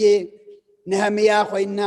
ንህዝብና ወኪልና ንሕና ንህዝብና በዲልና ኢና እሞ ይቅረበለልና ንብለካ ኣለና ንሕና ንህዝብና በዲልና ኢና እሞ ይቅረበለልና ንብለካ ኣለና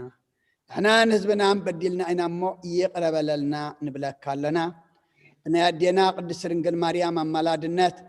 ብናይ መላእኽቲ ተራዳእነት ብናይ ነቢያትን ሃዋርያትን ጻድቃንን ሰማዕታትን ጸሎት ኣይትፈለየና ከምዚ ንሕና ረኺብናዮ ዘለና ንዘይረኸቡ ድማ ሃበልና እዚ ኩነታት ተለዊጡ ድማ ገጽ ንገጽ እንረኣየሉ ብሓደ ሓቢርና ምስ ደቅና ንኣምልኾ ንንስሓ ንቁርባን ንዝማርየ ንምስጋና እንእከበሉ ግዜ ድማ ኣሕፅረልና እዚ ተረኺቡ ዘሎ መድሃኒት ይኹን በለልና ኣብ ኩሉ ክባፅሕ ድማ ነቶም መድሃኒት ዘፍርዩ እግዚአብሔር ኣምላኽና ንስኻ ዓወት ሃበልና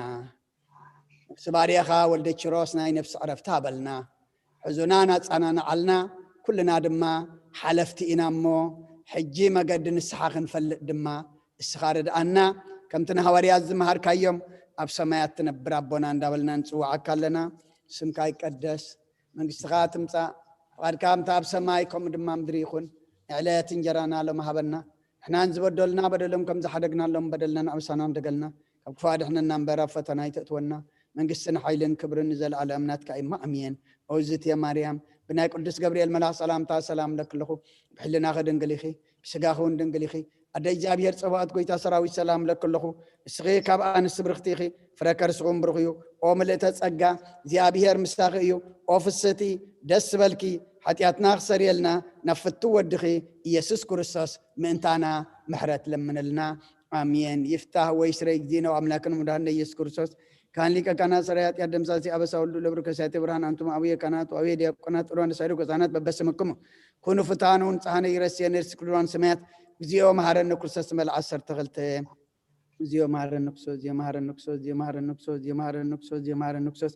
زيو مهارن نكسوس زيو مهارن نكسوس زيو مهارن نكسوس زيو مهارن نكسوس زيو مهارن نكسوس زيو مهارن نكسوس زيو مهارن نكسوس سأقول أو أبيك أسيس بس أولتك قدس زحلف محرنا بزمسن محلونا بافن منفس قدوس